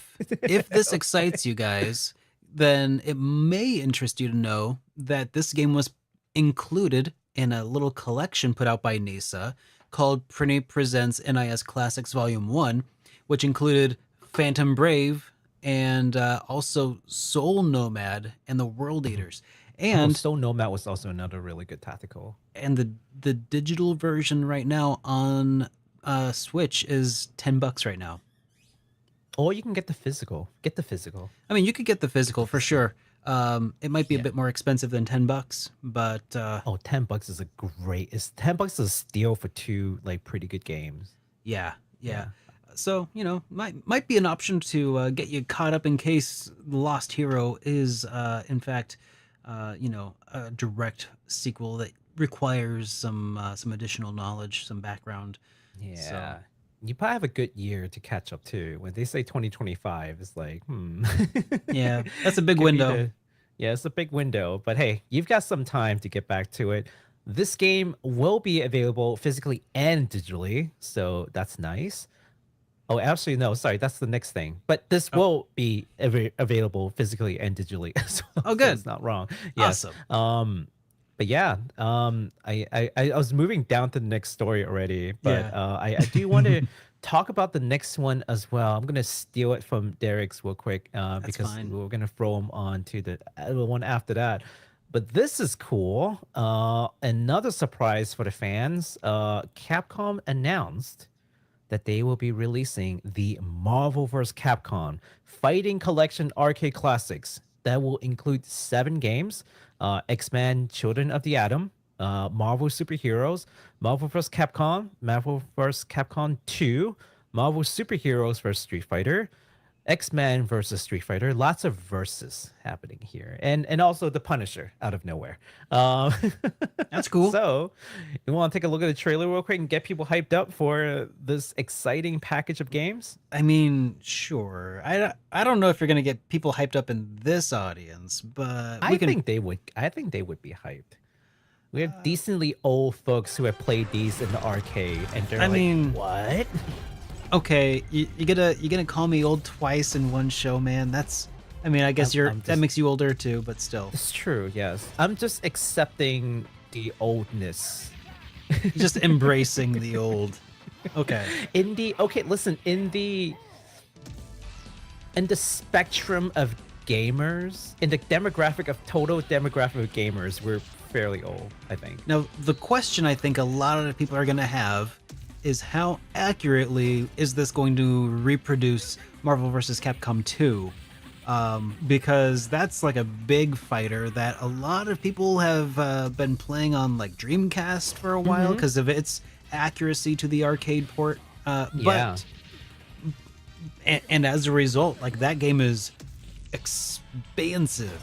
I think pretty well because Capcom has been doing like fighting games for so long that I feel like they know what they're doing. Like they know what fighter, like they know what. But is it going to be cycle accurate? That's the question. That is a good question, and we probably won't know until it comes out. But I just have faith that like if Capcom handles it in house, they will. Okay, this probably actually do looks a like pretty good job. could be cool. Oh, Nick is that a Fury. versus or is that like a double? Oh, okay. It's a beat 'em double. up. Yeah, it's a beat 'em I up. like beat 'em ups. Yeah. That's probably going to be the one that I would play the most because I'm not much of a fighting game guy. Me neither, but it's just mean- nostalgic, man. This is bringing me back to the arcade days. I mean, of so- course I can of course do a Hadouken, you know. I too can do a pretty good Hadouken. Oh, look at those hitbox. Oh, snap. Ooh. What? Something One button iframes. specials. One button special. What? Save and load anywhere. You can quick save. What? Here's how you save scum. Okay. I mean, necessary. Okay. So they're lowering the barriers for people like me. Yeah, basically. They are making the game substantially easier for folks to come in, which is nice. That's I'm not important to mad at me. it. Yeah, because you can always turn it off. You don't want to do it. Sure, sure. Yeah. The match, like the net code and everything. I feel like Capcom at this point has perfected the net code. I was Like, gonna say, had they've got so to. many. Yeah, they've had so many. Like the net code, the networking, the matching. I feel like they've already perfected that. They have no excuse to mess that up at But this the point. question is, will the one button presses for combos work online? Or is it going to be That's a like good divided up question. into different like, rule classes That's and a such? good question. I That's a guess good we'll just question. have to find out eventually. But I feel like if you are good at fighting game, the one button thing Probably not gonna won't matter. is not even enough of a handicap. Like play against some really good people. You can one button all you want. You're still Mhm. gonna lose. Like you don't know your hitbox, you don't know how to pressure, you don't know how to you don't know these techniques. you don't Like, even know your iframes. yeah. Yeah. It doesn't even matter. You're still gonna get your butt kicked in there. It's true. So, It's true. anyways, this is coming out sometime in 2025 on PS4, Switch, PC, and Steam. On Steam, and the game will be available physically and digitally. And that was the reason why I wanted to make it a point, is because the previous game is kind of obvious, but this one feels like it could be like a digital only title, but no, not so. If you are into collecting these games, the physical edition will be available, which is a very welcoming thing to hear. And Capcom, good job, Capcom, because again, people who will buy this game will probably want it as a physical thing for exactly the reason that you were just talking about earlier.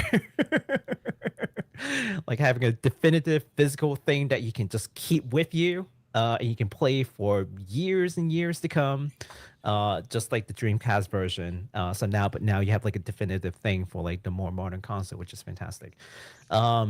Which brings me to another point that I wanted to talk about. So I did watch this video very recently, and by recently I mean like this morning, from Film Theory. One of the spin-off of like Game Theory, yada yada. Yeah. And they were talking about how Disney spent years dismantling X-Men because Because of Sony's. no, not Sony. Sony only owned Spider-Man. Oh. No, it's Fox. Fox. That's right. Fox. Yeah. So Disney spent years trying to kill off X-Men. And that's why for the longest time we didn't see X-Men anything. It's like, what's going on? Like, there's not a whole lot of X-Men thing. We see a lot of like, Avengers. We see a lot of like, you see like Inhuman, but you don't see a lot of like X-Men things. Like, what's going on? Well, yeah, I mean, that's what happened. Like, Disney was actively trying to kill off X-Men, and it made They wanted sense. it to die so that they could reboot it. Well, no, because themselves. they wouldn't want, because they own Marvel, right? Yeah. But they don't want to give material for Fox to then make money off of it. So it's Yeah. this like rivalry, like corporate so does- rivalry. So does Fox still own the rights to? So as of 2019, Disney fully owns X-Men again, and ever since then they've been slowly trying to really revive it. So we got like X-Men 97 on like Deadpool 3, Crunchyroll even, Deadpool which 3 is with crazy. Wolverine. Yep. Yeah. So they recently, because like they got it back in 2019, but they don't have like a roadmap to just like roll them out immediately. They have to like undo a lot of damage. So and this is and the comic the comic fans in the chat right now could just completely roast me for this, okay? But just take it with a grain of salt coming from me, because I'm not like a big comic fan. I'm a big manga fan. Sure. No, you're but not. You're an based anime on- fan. Anime fan, yeah. But based on film theory, they were saying what happened is that, you know, Disney or Marvel had pushed out this group called an Inhuman. And an Inhuman is very similar to X-Men and the mutants, like in many ways, like superpower, dormant genes activated because some reasons, and they are activated due to this one chemical. And as the story goes, the chemical was released, and mutants happen to be deathly allergic to this thing. So all the mutants were literally killed off.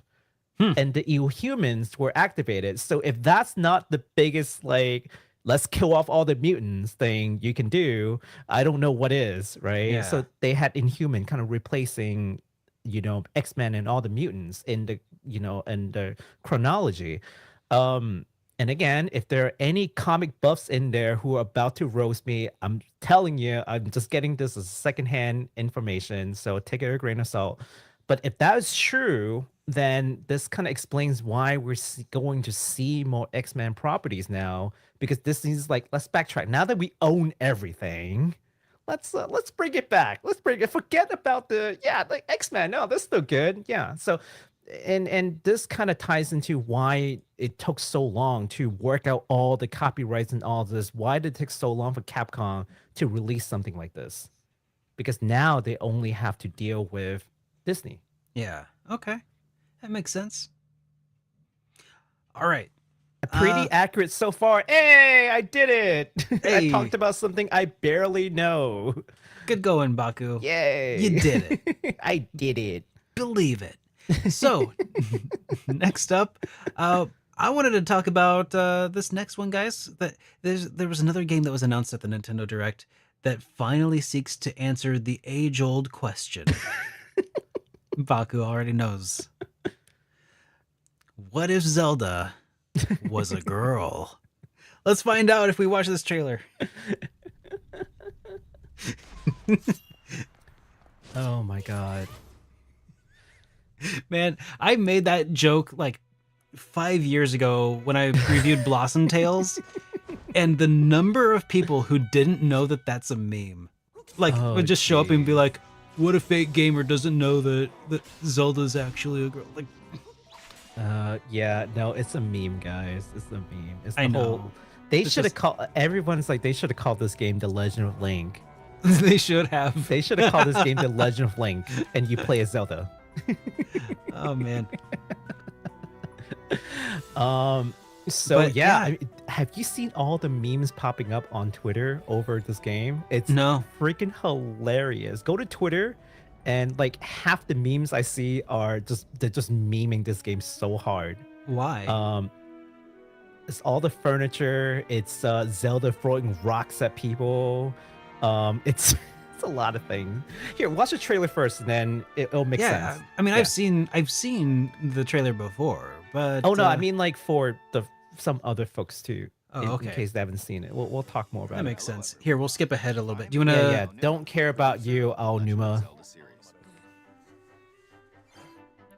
Do you want to skip us? Oh, I thought you were gonna do it. I can't do it because it's full screen. There we go. Oh, here you go. Thank you. So she finds the tri-rod. You She mean got the her wand little of cape Gamelon? on. Waving the tri-rod at a table, It's the wand of Gamelon. how to create an imitation of it called an echo. You learned table echo. You can summon a table. Whenever you'd like. Even if there's a wall blocking your path.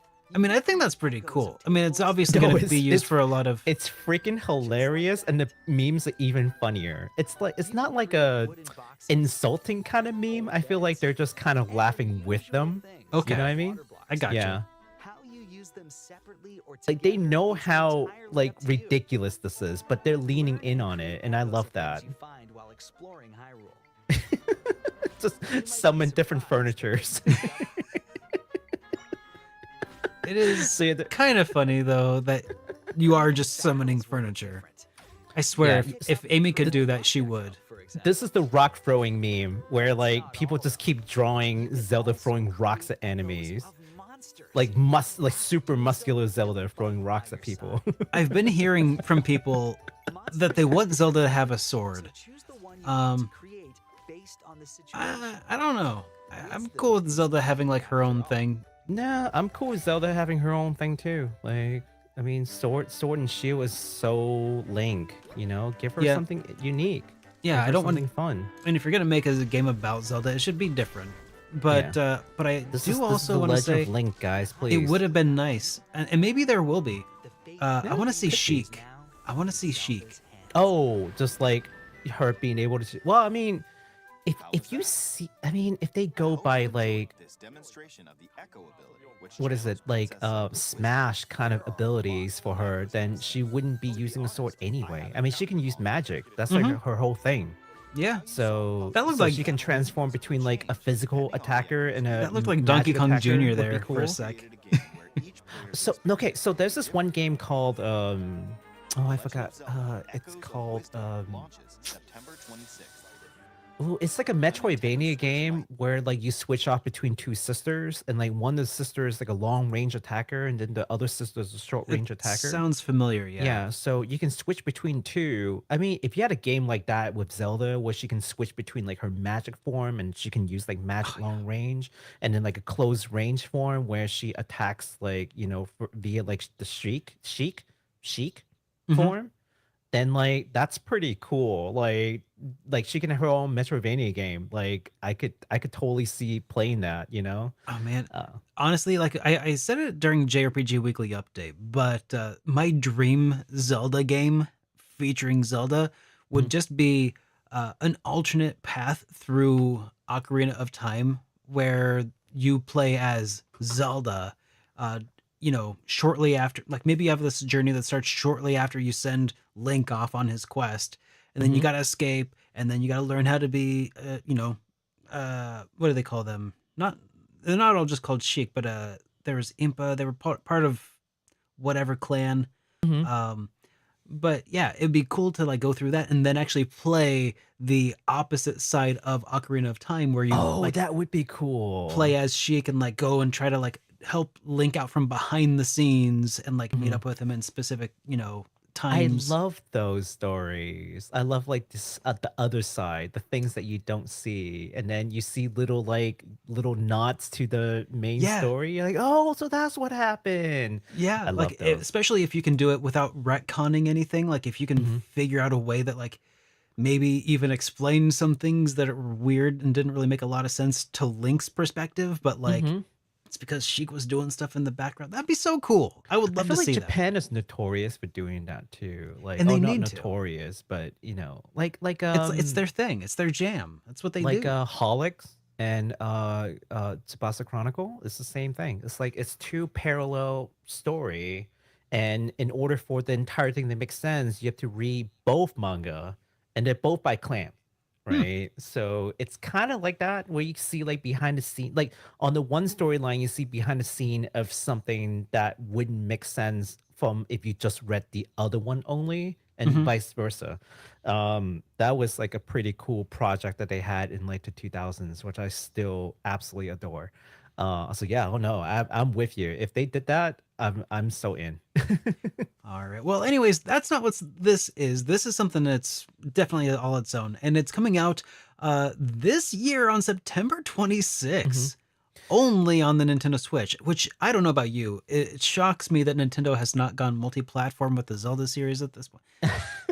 Just kidding. Well, you know what the fan theories are basically saying right now about this, right? They said that the map for this game, from what they've seen, is strangely similar to what is it, the Link to the Past? Link to the Past map, or so, Link Between Worlds, maybe, or I guess that's the same map. Okay, so it's like it might be related, like it might be the closest related to that timeline, if that makes sense. So like it could be a little before, after kind of deal. Probably after. It might would be have like to the be after story, like right after Link saved Zelda, and then he falls into a rift, and then like it's maybe like an after story to Link to the Past, which is kind of cool to think about. We don't know. This is just fan speculation, but if it happens to be true, it's kind of cool. If there's one thing I know about fan speculation and Zelda timelines, it's that they are never wrong. Ever. Not once, not never. Not once.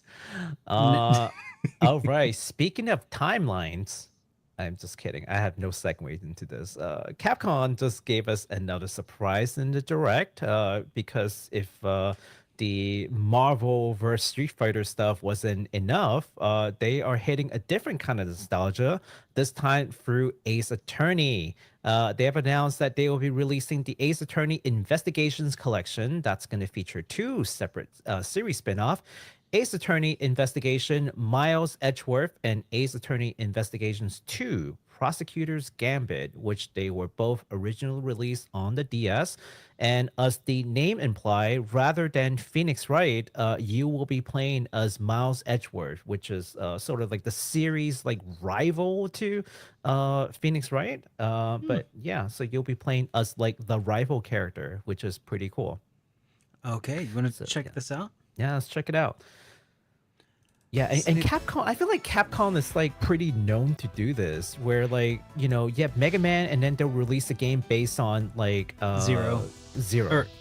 Or what's the other guy's name?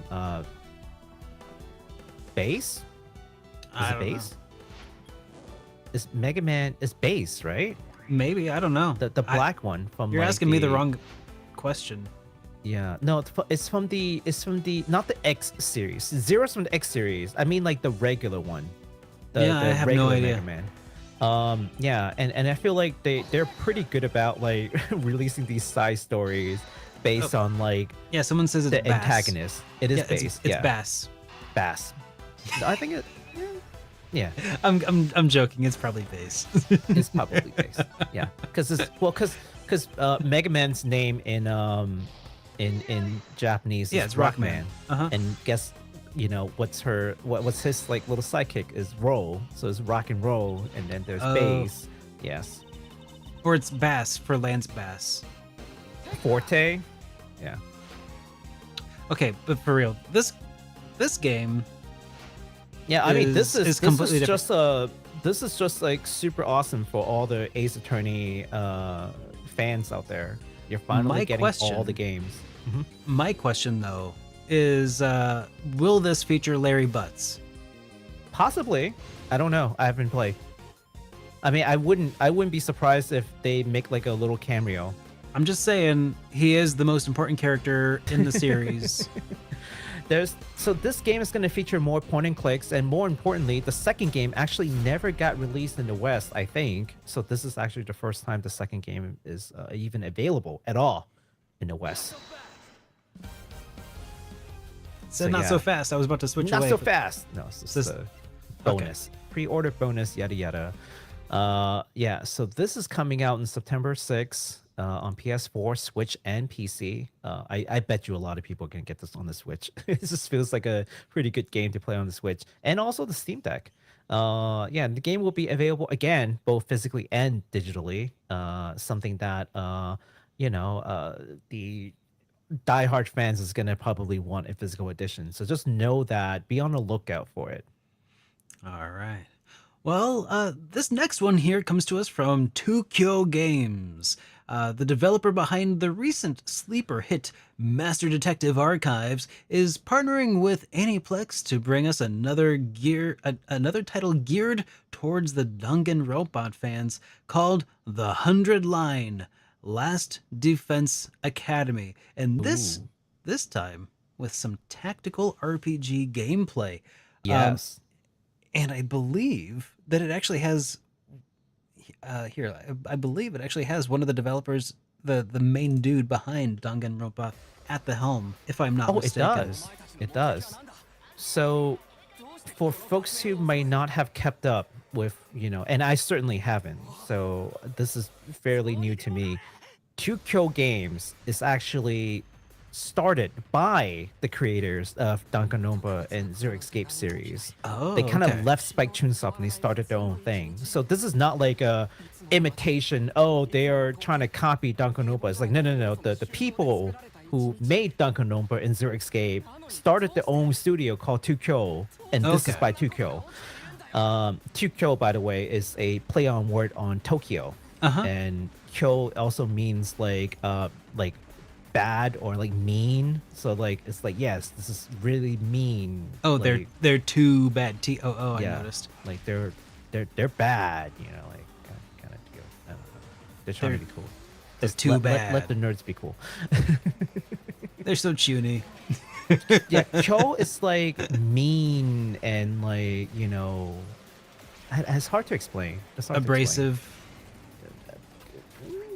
Kind of. I don't know. It's a little what's the word? What's the right word for this? It's a little edgy. Edgy. Yeah. Yeah. Which makes sense because it's like the Danganronpa series. They're if nothing else kind of edgy. And quite literally too. He just stabbed somebody with an edge. Oh my goodness. Quite literally edgy there. So yeah, so in case anyone wondering why this looks so much like Danganronpa, but Spike Chunsoft is clearly not involved, it's because 2Kyo is involved. Yeah. So that's pretty sick. I'm never been much of one to like get excited about the Danganronpa games, but something with this kind of combat, you know, that could be cool. Maybe. I mean, it's closer to my wheelhouse than before. Yeah, maybe. I mean, hey, listen, you know, Master Detective Archives, like no one knew how that was gonna go, but from all the people I've talked to who have played it, they're like 10 out of 10, super sleeper hit, did not expect it to be that good. Played the DLCs, was not disappointed, and they're just like, you've got to play it, and I'm like, okay, I'll play it. Add it to the backlog. Add it to the backlog. Yeah, if I was a bigger fan of like the Danganronpa series, I probably would have played like you know, Master Detective Archives. But it just sounds like so far so good. Like they're trying to make new things, which I appreciate. They're not like just sleeping on like Danganronpa and just keep on Resting not on their sleeping laurels. but yeah, just keep resting on the laurel. Yeah, and just keep making Danganronpa. Like they're taking the art, they're taking what they've learned, but they're making new IP. So I respect them for that. Yeah. And if you will notice, they're partnered with Aniplex. So you think maybe they might do some sort of multimedia push with this? I don't know. I think Aniplex partnership is just so suspicious because I haven't seen any. I mean, they could just be doing the cutscenes, potentially. Depending on how this does, though, that could lead toward something else. It could. Yeah, it's just very suspicious to be linked up with Aniplex of all things. I mean, they could just do figure sales or something, but I have a gut feeling that if this sells even remotely well, they will try to do anime and expand on this universe. So we'll see. We'll see what happens. Alrighty. Well, you got this next one, though. Oh boy. Thanks for letting me take this one because this is the thing that if Derek was the most hype about Fantasian and the rest of you are probably the most hype about DQ, I was most hyped by this game. This game is Square Enix remaking Romancing Saga 2 in a style similar to Trials of Mana Remake. And the game is called Romancing Saga 2 Revenge of the Seven. Can we please take a look at the trailer so I'll try not to cry again? Sure. I'll try not to cry. See, no, this game, like, as I understand it, this is one of those games that, like, you have a character who has, like, progeny, and the story, like, continues on through, like, your bloodline, right? Oh no, you're spoiling everybody. Am I? Like Pretty sure. a 30-year-old game. Oh my goodness. How dare you? Just rude. That's just one of the things that, like, bugged me about this game is, like, I can't just beat it in, like, you know, one run or whatever. It's almost roguelike-ish No, No? it's actually so the way that it works is that you play as like the first generation of king, and Yeah. then the power is passed on to the next generation and next generation. So even though your like physical like your look has changed, the world is consistent and the party changes. If with each, it's not a playthrough, but it's like think of them as chapters. Yeah, Like the okay. first chapter is the first king, the second chapter is the second king, and like you get to just pass on your inheritance down through like many chapters until the final king, the final emperor, who will take on the final boss, basically. And every generation of these emperors and kings, they will take on one of the seven heroes who have basically come back to the mortal realm to get their revenge, hence Revenge of the Seven. And that's the story, is that there were seven heroes who took out the demon lord, so to speak, and then for one reason or another they want to seek revenge on the humans that they had saved, and it's up to you to fight to fend them off and save the world. Interesting. So it's a really interesting story. It's a very interesting play mechanics. It's just absolutely, at the time, I think this game is so under celebrated. Like the kind of innovation that this game had brought in back in the Super Nintendo age is like, I don't think people have given this game enough credit. And for the most part, it's because not enough people had played this game, right? But the innovation that this game had brought lives on in other titles where the creators were then inspired themselves to make games, and other companies and other titles that we had touched.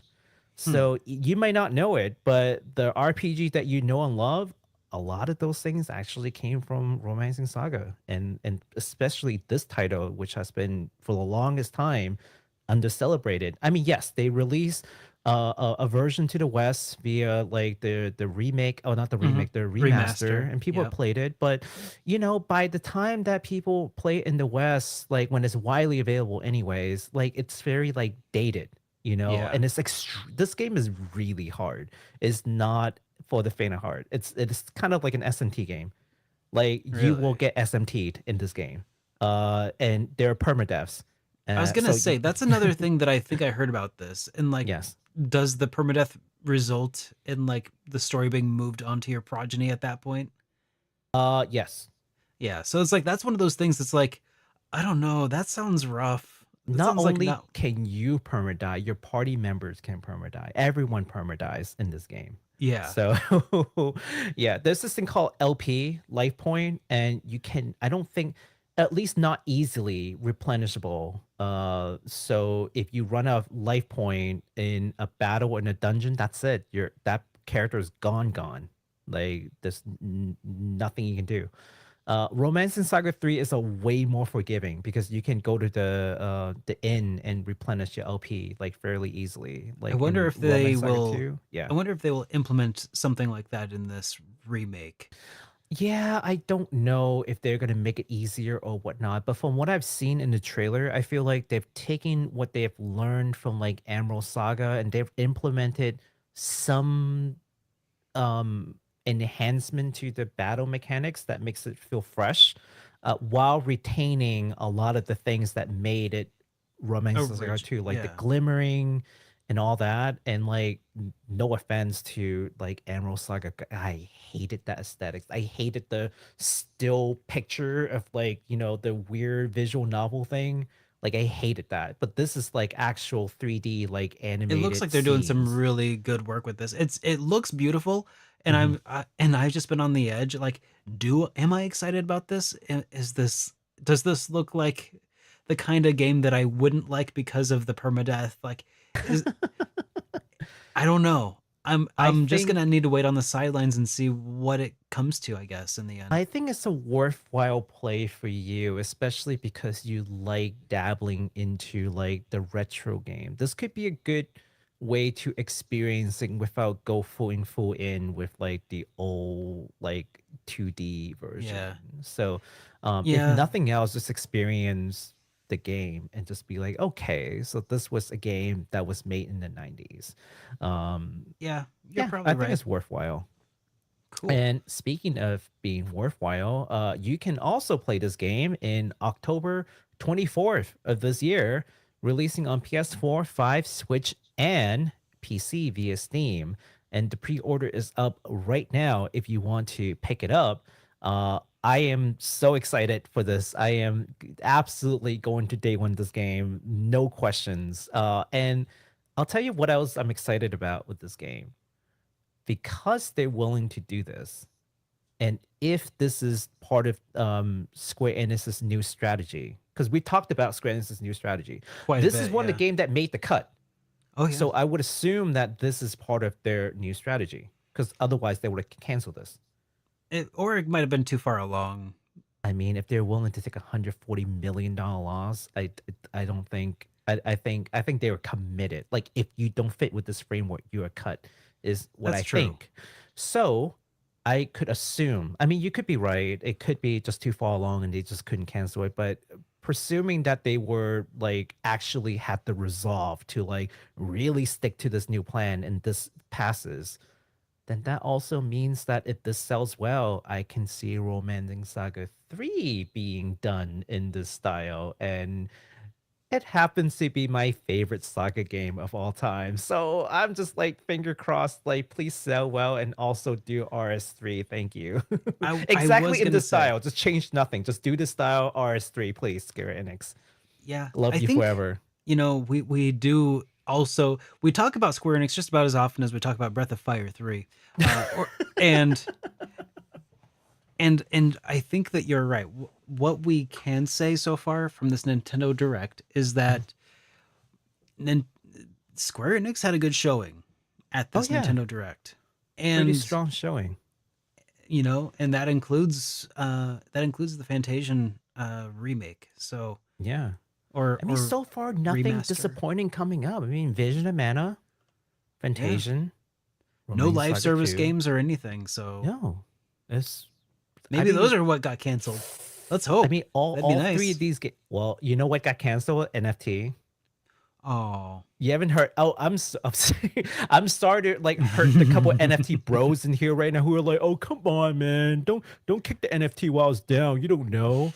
Yeah, no NFT project. I have not heard a single peep of the NFT project. I think that thing is pretty gone. It's just silently like, "Oh, what are you talking about? What project? What NFT? I have no idea what you're talking about." And just like, let's never Yeah. talk about it again. But I mean, yeah, like the upcoming games are very solid. They are all things that, from what I've seen from the fan base, very well received. Vision of Mana, again, Fantasian is like, wow, didn't think that was gonna happen. And no one saw Romance Saga 2 coming. No one saw No. this coming. Yeah. yeah. Not Because even the Emerald Saga leakers. just came out. Not even the leakers could see this coming. No, because Emerald Saga just came out, so you didn't think that they were gonna do another Saga game so soon. But here we are. Like, here's Romance Saga 2. Granted, they are very different. You know, still the same like series, same universe. You wouldn't franchise, expect yeah. this to come out so soon. October. That's 4 months from now. I know. That's crazy, Like, right? what? All right.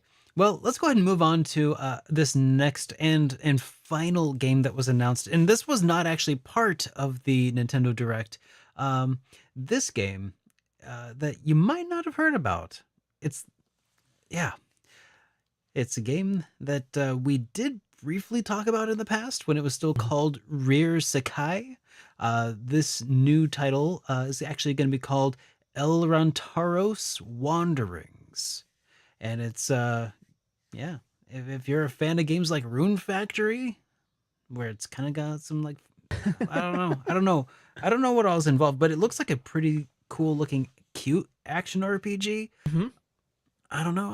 I'm a little stoked. Let's check it out. Yeah. So this one is actually involves the creator of Rune Factory. Does it? Okay. Yes, and it's got a pretty similar gameplay, I feel. You can pick your protagonist, male or female, and then You do have some farming, you have some crafting, you have some like fighting things. It plays a lot. Oh, I see. like There's the farming part. Yeah. it plays a lot like Rune Factory 3, Rune Factory 4. But there's this isekai element, as you can see. Like there are people okay. in the real world who looks exactly identical in this fictional world. Well, not exactly identical, but like identical Similar. enough that you can tell like who's who. Yeah. Yeah, this battle system, I mean, it feels a lot like Rune Factory 3. I was gonna say the battle system looks a little bit kind of like what was that one game that we played? We played the demo of it in Japanese first, yeah. and then The 90s, I forgot what it's called. 90s now. action RPG style. 90s action RPG, yeah. Yeah. I'm sure you can craft weapons and whatnot in here. It just Sure. looks like another Rune Factory. Trinity kind of Trigger. game. Trinity Trigger, thank you, yes. Yeah. Try. Yeah. You know, but I think this is a pretty cool game. The art's nice. I mean, there's a huge fan base for games like these. It doesn't really hit me as much, but Mhm. I mean, a lot of people play Rune Factory. Like, it's a very popular series. For sure. Yeah. Yeah, so you can look forward to playing this game on August 16 for the Switch and PC via Steam. So That's right. it's pretty exciting stuff. We did get some super chats though that we should Yay. probably should respond to here. We got all right, this one here from Bring Back Fluffy Dogs, who says, I heard a soft voice on the wild calling out, and I knew I was needed. So here I am. How can I help? Does Capcom need some new kneecaps? Hashtag Breath of Four for life. Oh my god. And Yes. also, what some call overleveled, I call being prepared. That's true. That is true. It looks very accurate. Yeah. And then we got another one here from Still Alive, who says, played Sea of Stars, and unfortunately, I don't share the same enthusiasm that you had for it. They nailed down the aesthetics and music, but I felt like the story and characters were meh. It's inspired by Chrono Trigger, but not in the same league. That's interesting. Well, I had actually not played it yet because, I'm still waiting on the for it. physical. Actually, no, I got the physical. I lied. I got the physical. I'm waiting for time to play it now. Oh, okay. Okay. I just don't have time to play it. But I have heard people I don't want to say complain, but like You can felt say that it. the story. I don't want to say that what they were saying is more like critique. Like I heard Okay. critiques about the story, not being very fleshed out or not being as good as it can be. Mhm. I also feel like for an indie, that's actually not bad for where they have gotten. That's And what I'm saying. Like, yeah. so, I mean, part of me I- feels like it's subjective, but also part of me feels like they have an opportunity to do better. So I mean, this is their first go around. So well, first go round as an RPG anyway. for RPG, And for a yes. first try, that's pretty damn good. Yeah. And yes, the art and music, they nailed that. As far as the story and characters go, I feel like, yeah, it was a pretty simple story, and the characters were also pretty simple. But I also don't necessarily feel like I need a really complex story to enjoy. Sometimes I do just enjoy a classic good versus evil sort of story.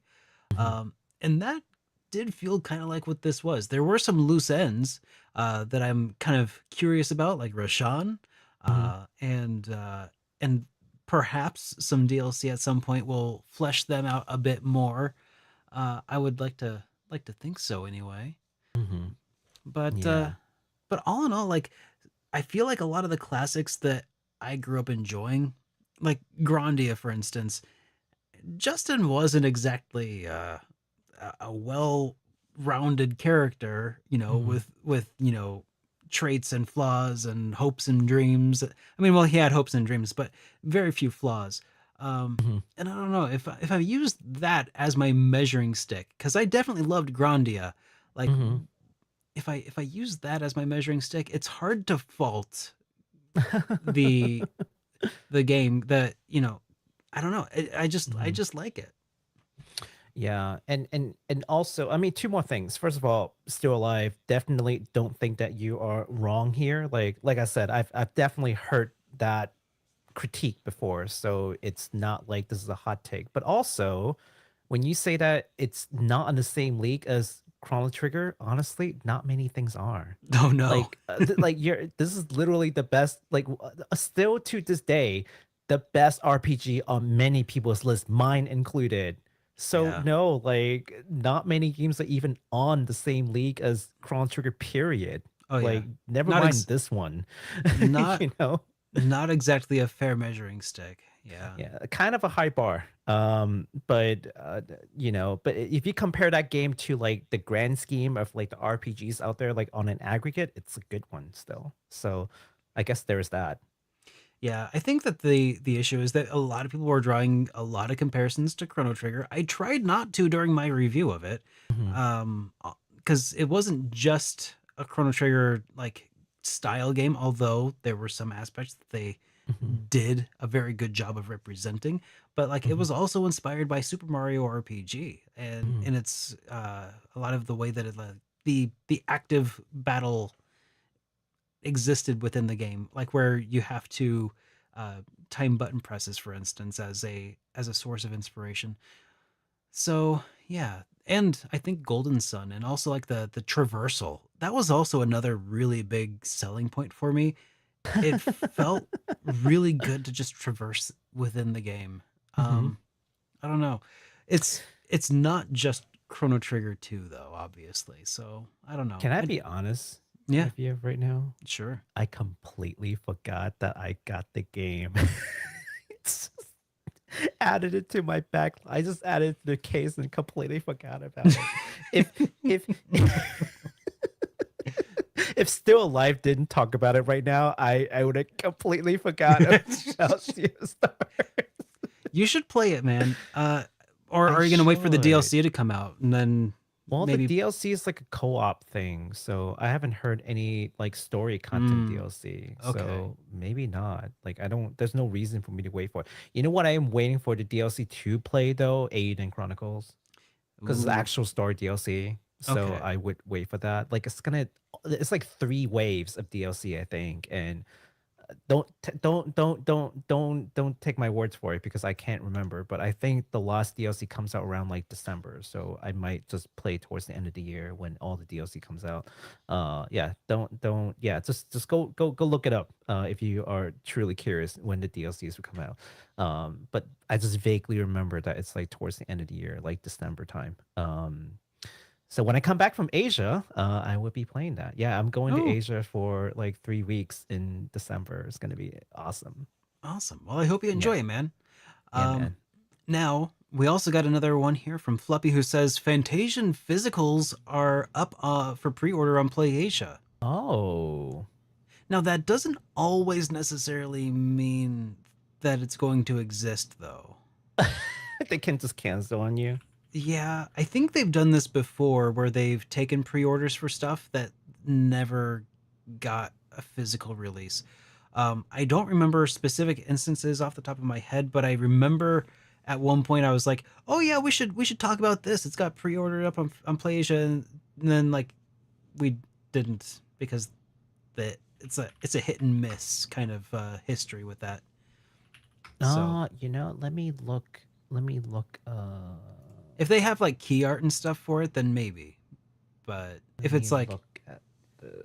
okay, Yeah, no pre-order at Square Enix, so I would not believe the I would not believe the. I'll take it with a grain of salt with the PlayAsia one because Square Enix they typically will, if you can pre-order, they typically will release it at their storefront like pretty quickly. okay, Before other outlets would, like all right. officially. So hype So responsibly, but we will let you know if we find out that there are, in fact, physical options. I wouldn't be surprised though. Like, but yeah, I wouldn't be surprised, but I'm just saying it's not at the Square Enix store yet.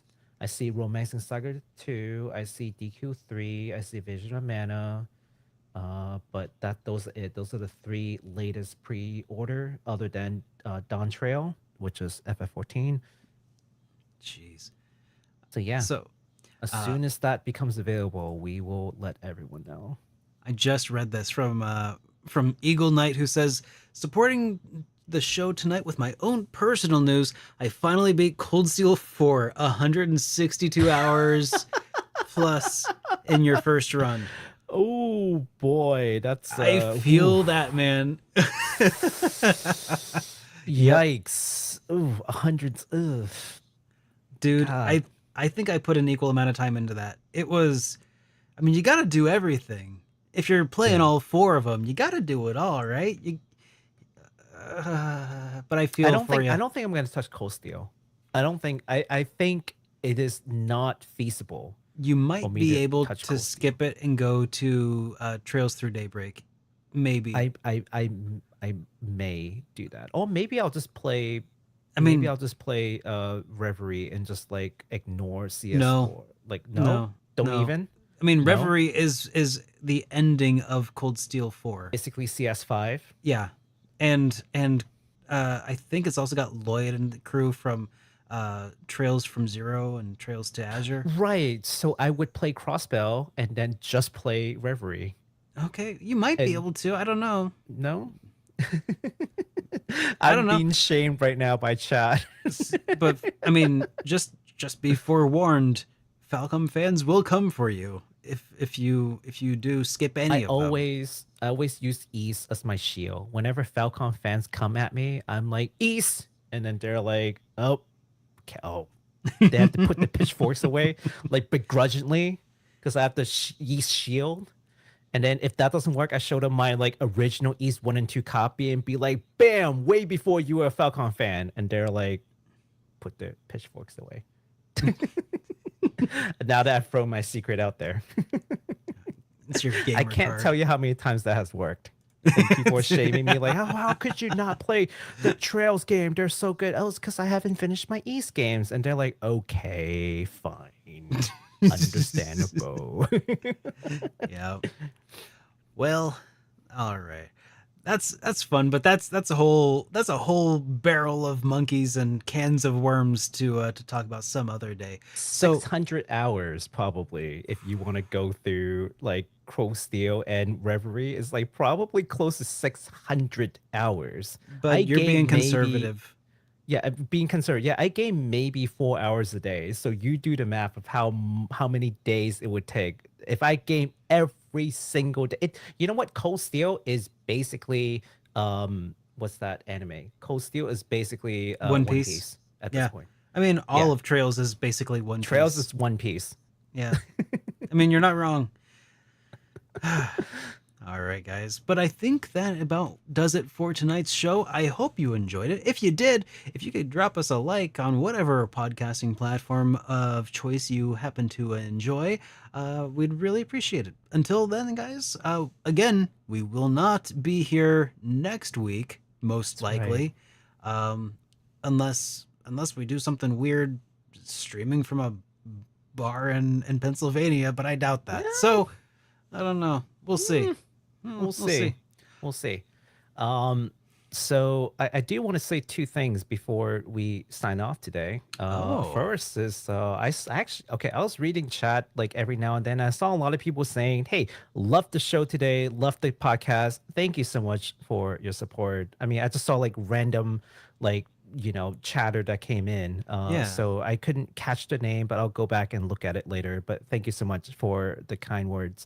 But the other thing is, I did see some questions that like flew in, and we don't necessarily catch the questions in chat as we're doing the show. So if you'd like to repeat those questions, or if you have anything new, leave in the comments. We'll get back to you. Or in the comment section. Yeah. Or you could also leave us a voicemail. No, that's another option. You can leave us a voicemail at 785-337-3805. Down here. Yeah. Down there. Get that number. All right. Have a great night, everybody. We'll see you in the next one.